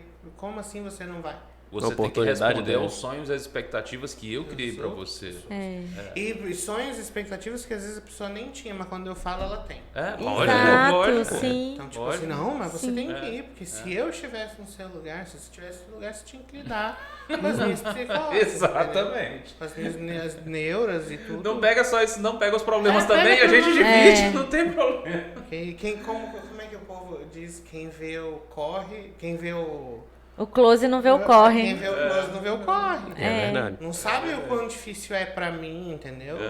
O preço que tu tá ali pagando todo dia e tal, de sustentar isso. A professora Vanessa Gami falava muito isso, assim. Isso faz sentido pra você? E aí, essa pergunta é muito carregada de sentido, do próprio sentido, né? Isso faz sentido pra você? Porque se você não vê sentido em alguma coisa, pra quê? Uhum. Por conta dos outros, por conta de uma expectativa que às vezes nem é social, nem é familiar, é uma expectativa fantasiosa que você criou na tua cabeça que alguém espera que você faça. Você criou Exato. isso como meta de vida sem ter a vida que precisa dessa meta. Não é nem Sim. uma meta, nem é a sua vida. Nem essa. Isso aqui é uma coisa mais que as pessoas acham mais estranha quando você abre a boca e fala, não tenho a menor vontade de ser rico. É tão mal visto isso. Comunista. Exato. Você é um Não, aliás, eu acho que eu vou ser convidada, já vão bater na minha porta, né? Eita. Porque aí a gente não pode simplesmente só querer trabalhar, ter um salário razoável, ter as contas pagas e pronto, tá satisfeito. Não, isso é errado. Eu levei bronca, teve o concurso Sim. para promotor de justiça, eu levei bronca. Por que você não fez o concurso? Eu falei, porque eu não quero. Uhum. Eu não vou vender minha vida para isso. Pronto. É isso. Eu tinha o sonho na faculdade, né? Eu tinha o sonho não, eu tinha a expectativa de ser juiz do trabalho e estudava para isso. E eu, assim, me vestindo da minha vaidade, que às vezes é grande, eu estava pronto para fazer, graças a Deus, a Constituição existe 3 anos de prática. Se eu tivesse feito, talvez eu tivesse passado, e hoje eu não tinha vida. Olha, eu tenho uma e frase. hoje eu falo, não quero, obrigado. Não Hoje- vou Sim. vender minha saúde por conta da minha vida Tem isso, curtíssima. exato. Pra isso. Eu Por tenho quê? uma, Por dinheiro? eu tenho uma frase que eu digo assim, talvez Por às vezes a dinheiro. pior coisa que Deus pode fazer é dar o que a gente está pedindo. Exato. Às vezes é o a fardo pior mais coisa que pesado. pode acontecer é dar certo. Exato. Deixa dar errado. Quando Deixa dar a gente errado. realmente aprendeu, eu acho, né? A gente realmente aprendeu quando a nossa oração é que seja feita a tua vontade. Exatamente, exatamente. A minha é fluida. Excelente. A minha é fluida. Excelente desfecho, ó. Sim, Excelente é o desfecho. tempo, o nosso tempo de vida. Thalita, foi muito bom tê-la aqui. Ai, obrigada, eu gostei, gente, eu agradeço É tanto. sempre bom conversar com você. Me sinto terapeutizado. Não, e por mais que alguém por aí que esteja assistindo possa pensar, o que é que isso tem a ver com direito? Cara, Tudo. ficou muito claro que tem a ver com direito e nos diversos aspectos do dia a dia da gente, né? E eu acho até que é um grande aspecto, porque você vê que praticamente os últimos temas que a gente tem tratado, que por mais que a gente tenha tratado segurança do trabalho, a gente falou de saúde mental. Sim. Foi. Depois a gente falou Sim. de comunicação não violenta, que no final das contas a gente falou também de saúde mental. A gente não planejou, mas tem uma cadeia lógica Tem uma muito cadeia interessante. lógica, tem uma Chama cadeia cadeia lógica. significante. Estar com a Thalita hoje E também, assim, constrói hoje isso muito não bem. vale a pena, na minha visão, falar de direito se não for assim. Não, também acho. Não vale a pena de falar direito se não for com um aspecto humanizado. Sim. Seja certo, seja errado, tem uma opinião, tem a outra, isso não importa. Mas a gente tirar do direito o aspecto humano talvez seja o maior erro que a gente possa cometer enquanto profissional dessa área. Partindo do princípio que o direito existe para resolver conflito e problema, por que resolver conflito e problema criando outro? Exatamente. Né? Se a gente vai resolver, vamos resolver na melhor forma E não existe bem e mal, né? Não tem. Não tem. existe bem mal. Essa é uma outra realidade que assim que a gente só aprende quando eu acho que essa mentalidade ela vem quando a gente ganha uma certa maturidade. Eu me considerei adulto pessoalmente quando eu entendi que não existia bem e mal. Não certo e tem. errado. Que assim, certo Exato. e errado, Existem né? expectativas. Exatamente. E isso para mim foi um divisor de águas realmente E significativo. não é relativizando não, porque existem expectativas concretas. Exato. Existem coisas que, assim, raramente, em pouquíssimos casos, vão estar erradas ou certas, ou boas ou ruins. Mas ainda assim a gente precisa ter a consciência de que nada é preto e branco, Exato. simplesmente. Exato. Então, tons de cinza. Exato, Exato. exato. Tem todo um degradê Sim, de sim. situações ali, né? Ah, É isso. dialético o processo. Só fazendo um comentário besta, quando você vai imprimir, tem 2 opções na impressora. Preto e branco, tons de cinza. Tons de cinza sai sempre melhor que preto e branco. É, pra você ver, né? Sim, Exatamente. sim. Mas é que tá, a gente tem que meio que assim, a vida não é uma música que tá com a partitura antes, as Sim. notas vão surgindo à Na medida hora, que a gente né? vai. A gente só vê a música da vida quando a gente olha para trás. Nas Sim. memórias póstumas de Brás Cubas. Exato. Exato. Exatamente. Tem É um por isso que é poema. livro tão transformador. Sim. Tem, Né? tem um poema de um escritor espanhol, que eu não lembro agora, mas ele fala justamente, o final do poema é esse. caminhante não há caminho. O caminho é você que faz. Exato. Vai. O Mário Quintana diz assim, a vida é um dever que a gente traz para fazer em casa, mas quando a gente vai ver, acabou, já passou, não tem mais. Sim, já era, é um instante. Exato. Então, é um instante. Por isso que não também é tão importante a gente se dedicar ao viver o presente mais do que a expectativa do futuro. E saber, né, eu tô me divertindo.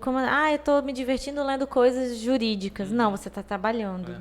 Toda vez que eu leio um texto lacaniano, assisto alguma coisa, eu não tô me divertindo, mesmo que seja um horário ali de lazer. Eu tô trabalhando. Eu já comentei Meu com a Thalita. cartel é trabalho, minha análise é trabalho. Tudo que envolve essa minha forma é trabalho. Por mais que eu ame, acho maravilhoso e tal. Trabalho não, o que é? Trabalho é dançar um forrozinho, né? Na aulinha de forró. Né? Ali, sábado, né? Na aulinha de forró, que a gente faz de vez em quando. Não, todo sábado, mentira, todo sábado. Faço aula de forró. Fazer uma aula de forró, ir num cinema. Né, vai ter aí o festival, não sei se a gente pode estar falando propaganda assim, mas vai ter o Festival de Cinema Francês, para quem gosta. Dia 28. Inclusive, patrocinado pela Capital, vai ter o Potter Day. O Potter Day. Dia do Harry Potter. O dia dedicado ao Harry Potter. E a gente está tão consciente, assim, dessa... Que, o que é Capital, gente, tem a ver com Harry Potter? Tem a ver que um sócio é fissurado. E também é importante. Mas, putz, ele é uma justiça. Tá falando sobre o quê? Revolução de estudante. Faz a justiça. Eita, Paulo. Tô brincando, gente. Brincadeira. É ironia. É brincadeira. Mas tem tudo a ver, sim. Na análise mais fria possível, é cultura. Cultura prevista como direito fundamental. E é um direito, né? Cultura tá garantido lá. Você tem que ter direito. Você tem fome de quê, né? E, gente, vamos falar a verdade. A gente sempre reclama. Não tem nada para fazer Rio Branco. Quando tem, vamos incentivar o negócio que tem, Bora. né? Exato. Bora. Eu não sei vocês, mas eu, nos meus tempos livres, eu tô procurando fazer coisas e eu tô procurando ver coisa bonita para me dar esperança. Então, eu preciso consumir coisa bela. Então, talvez eu vá nesse negócio de cinema. Talvez não, eu vou. Um dia desse aí eu vou. Né? Faço aula de dança, de forró e bolero. Porque... O bolero é legal. Meu Deus! Eu não sei dançar, mas a música é muito legal. Faço aula... é maravilhoso dançar, gente. Dancem. Não só que é uma delícia. Não sei dançar nada. Né? Eu não sei, não sei nem mal sei me mexer num ritmo, nem tal. Desde quando me entendo por gente, tento tocar violão, nunca aprendi. Tenho um violão, mas não sei tocar. Mas eu gosto dos ritmos. Aí o bolero é um que eu gosto. Sim, eu faço todo sábado. Faço aula de dança ali, 1 horinha, é bom. E ler, né? Eu tô lendo Clarice. Pra ver se a bicha é densa, mas a gente vai... A bicha é densa, mas ela é bela. Ela é uma escrita bonita, tem uma beleza. Então, eu acho que é a dica também pra São válvulas de escape, né? Exato. Não é, vou fazer um curso, vou escutar um podcast de direito, vou fazer... Não, eu tô descansando. Não, isso não é descanso, isso é trabalho. Também é trabalho. E na internet, as entrevistas delas eu acho as mais interessantes. Da Clarice, ela é maravilhosa, né? Sensacional. Ela é completamente off, assim, fora do mundo, mas ela tem o dela e ela vai ali operando na ordem dela. Por isso que fica muito fora da curva todo mundo que foge ao sistema, né? É doido. Tem uma entrevista dela que o entrevistador pergunta: por que você escreve? Você escreve? Eu falo: não escreve para os outros, eu escrevo para mim, porque eu não aguento se não viver, se eu não escrever. Exato. E eu escrevo para mim. Se os outros gostam, problema deles, não é problema meu. Tem um escritor sueco que eu gosto muito, que fala exatamente isso. Tipo assim, eu escrevo porque eu gosto muito de colocar no papel as minhas ideias. E eu tenho o privilégio de ter pessoas que gostam de ler aquilo que saiu da minha cabeça.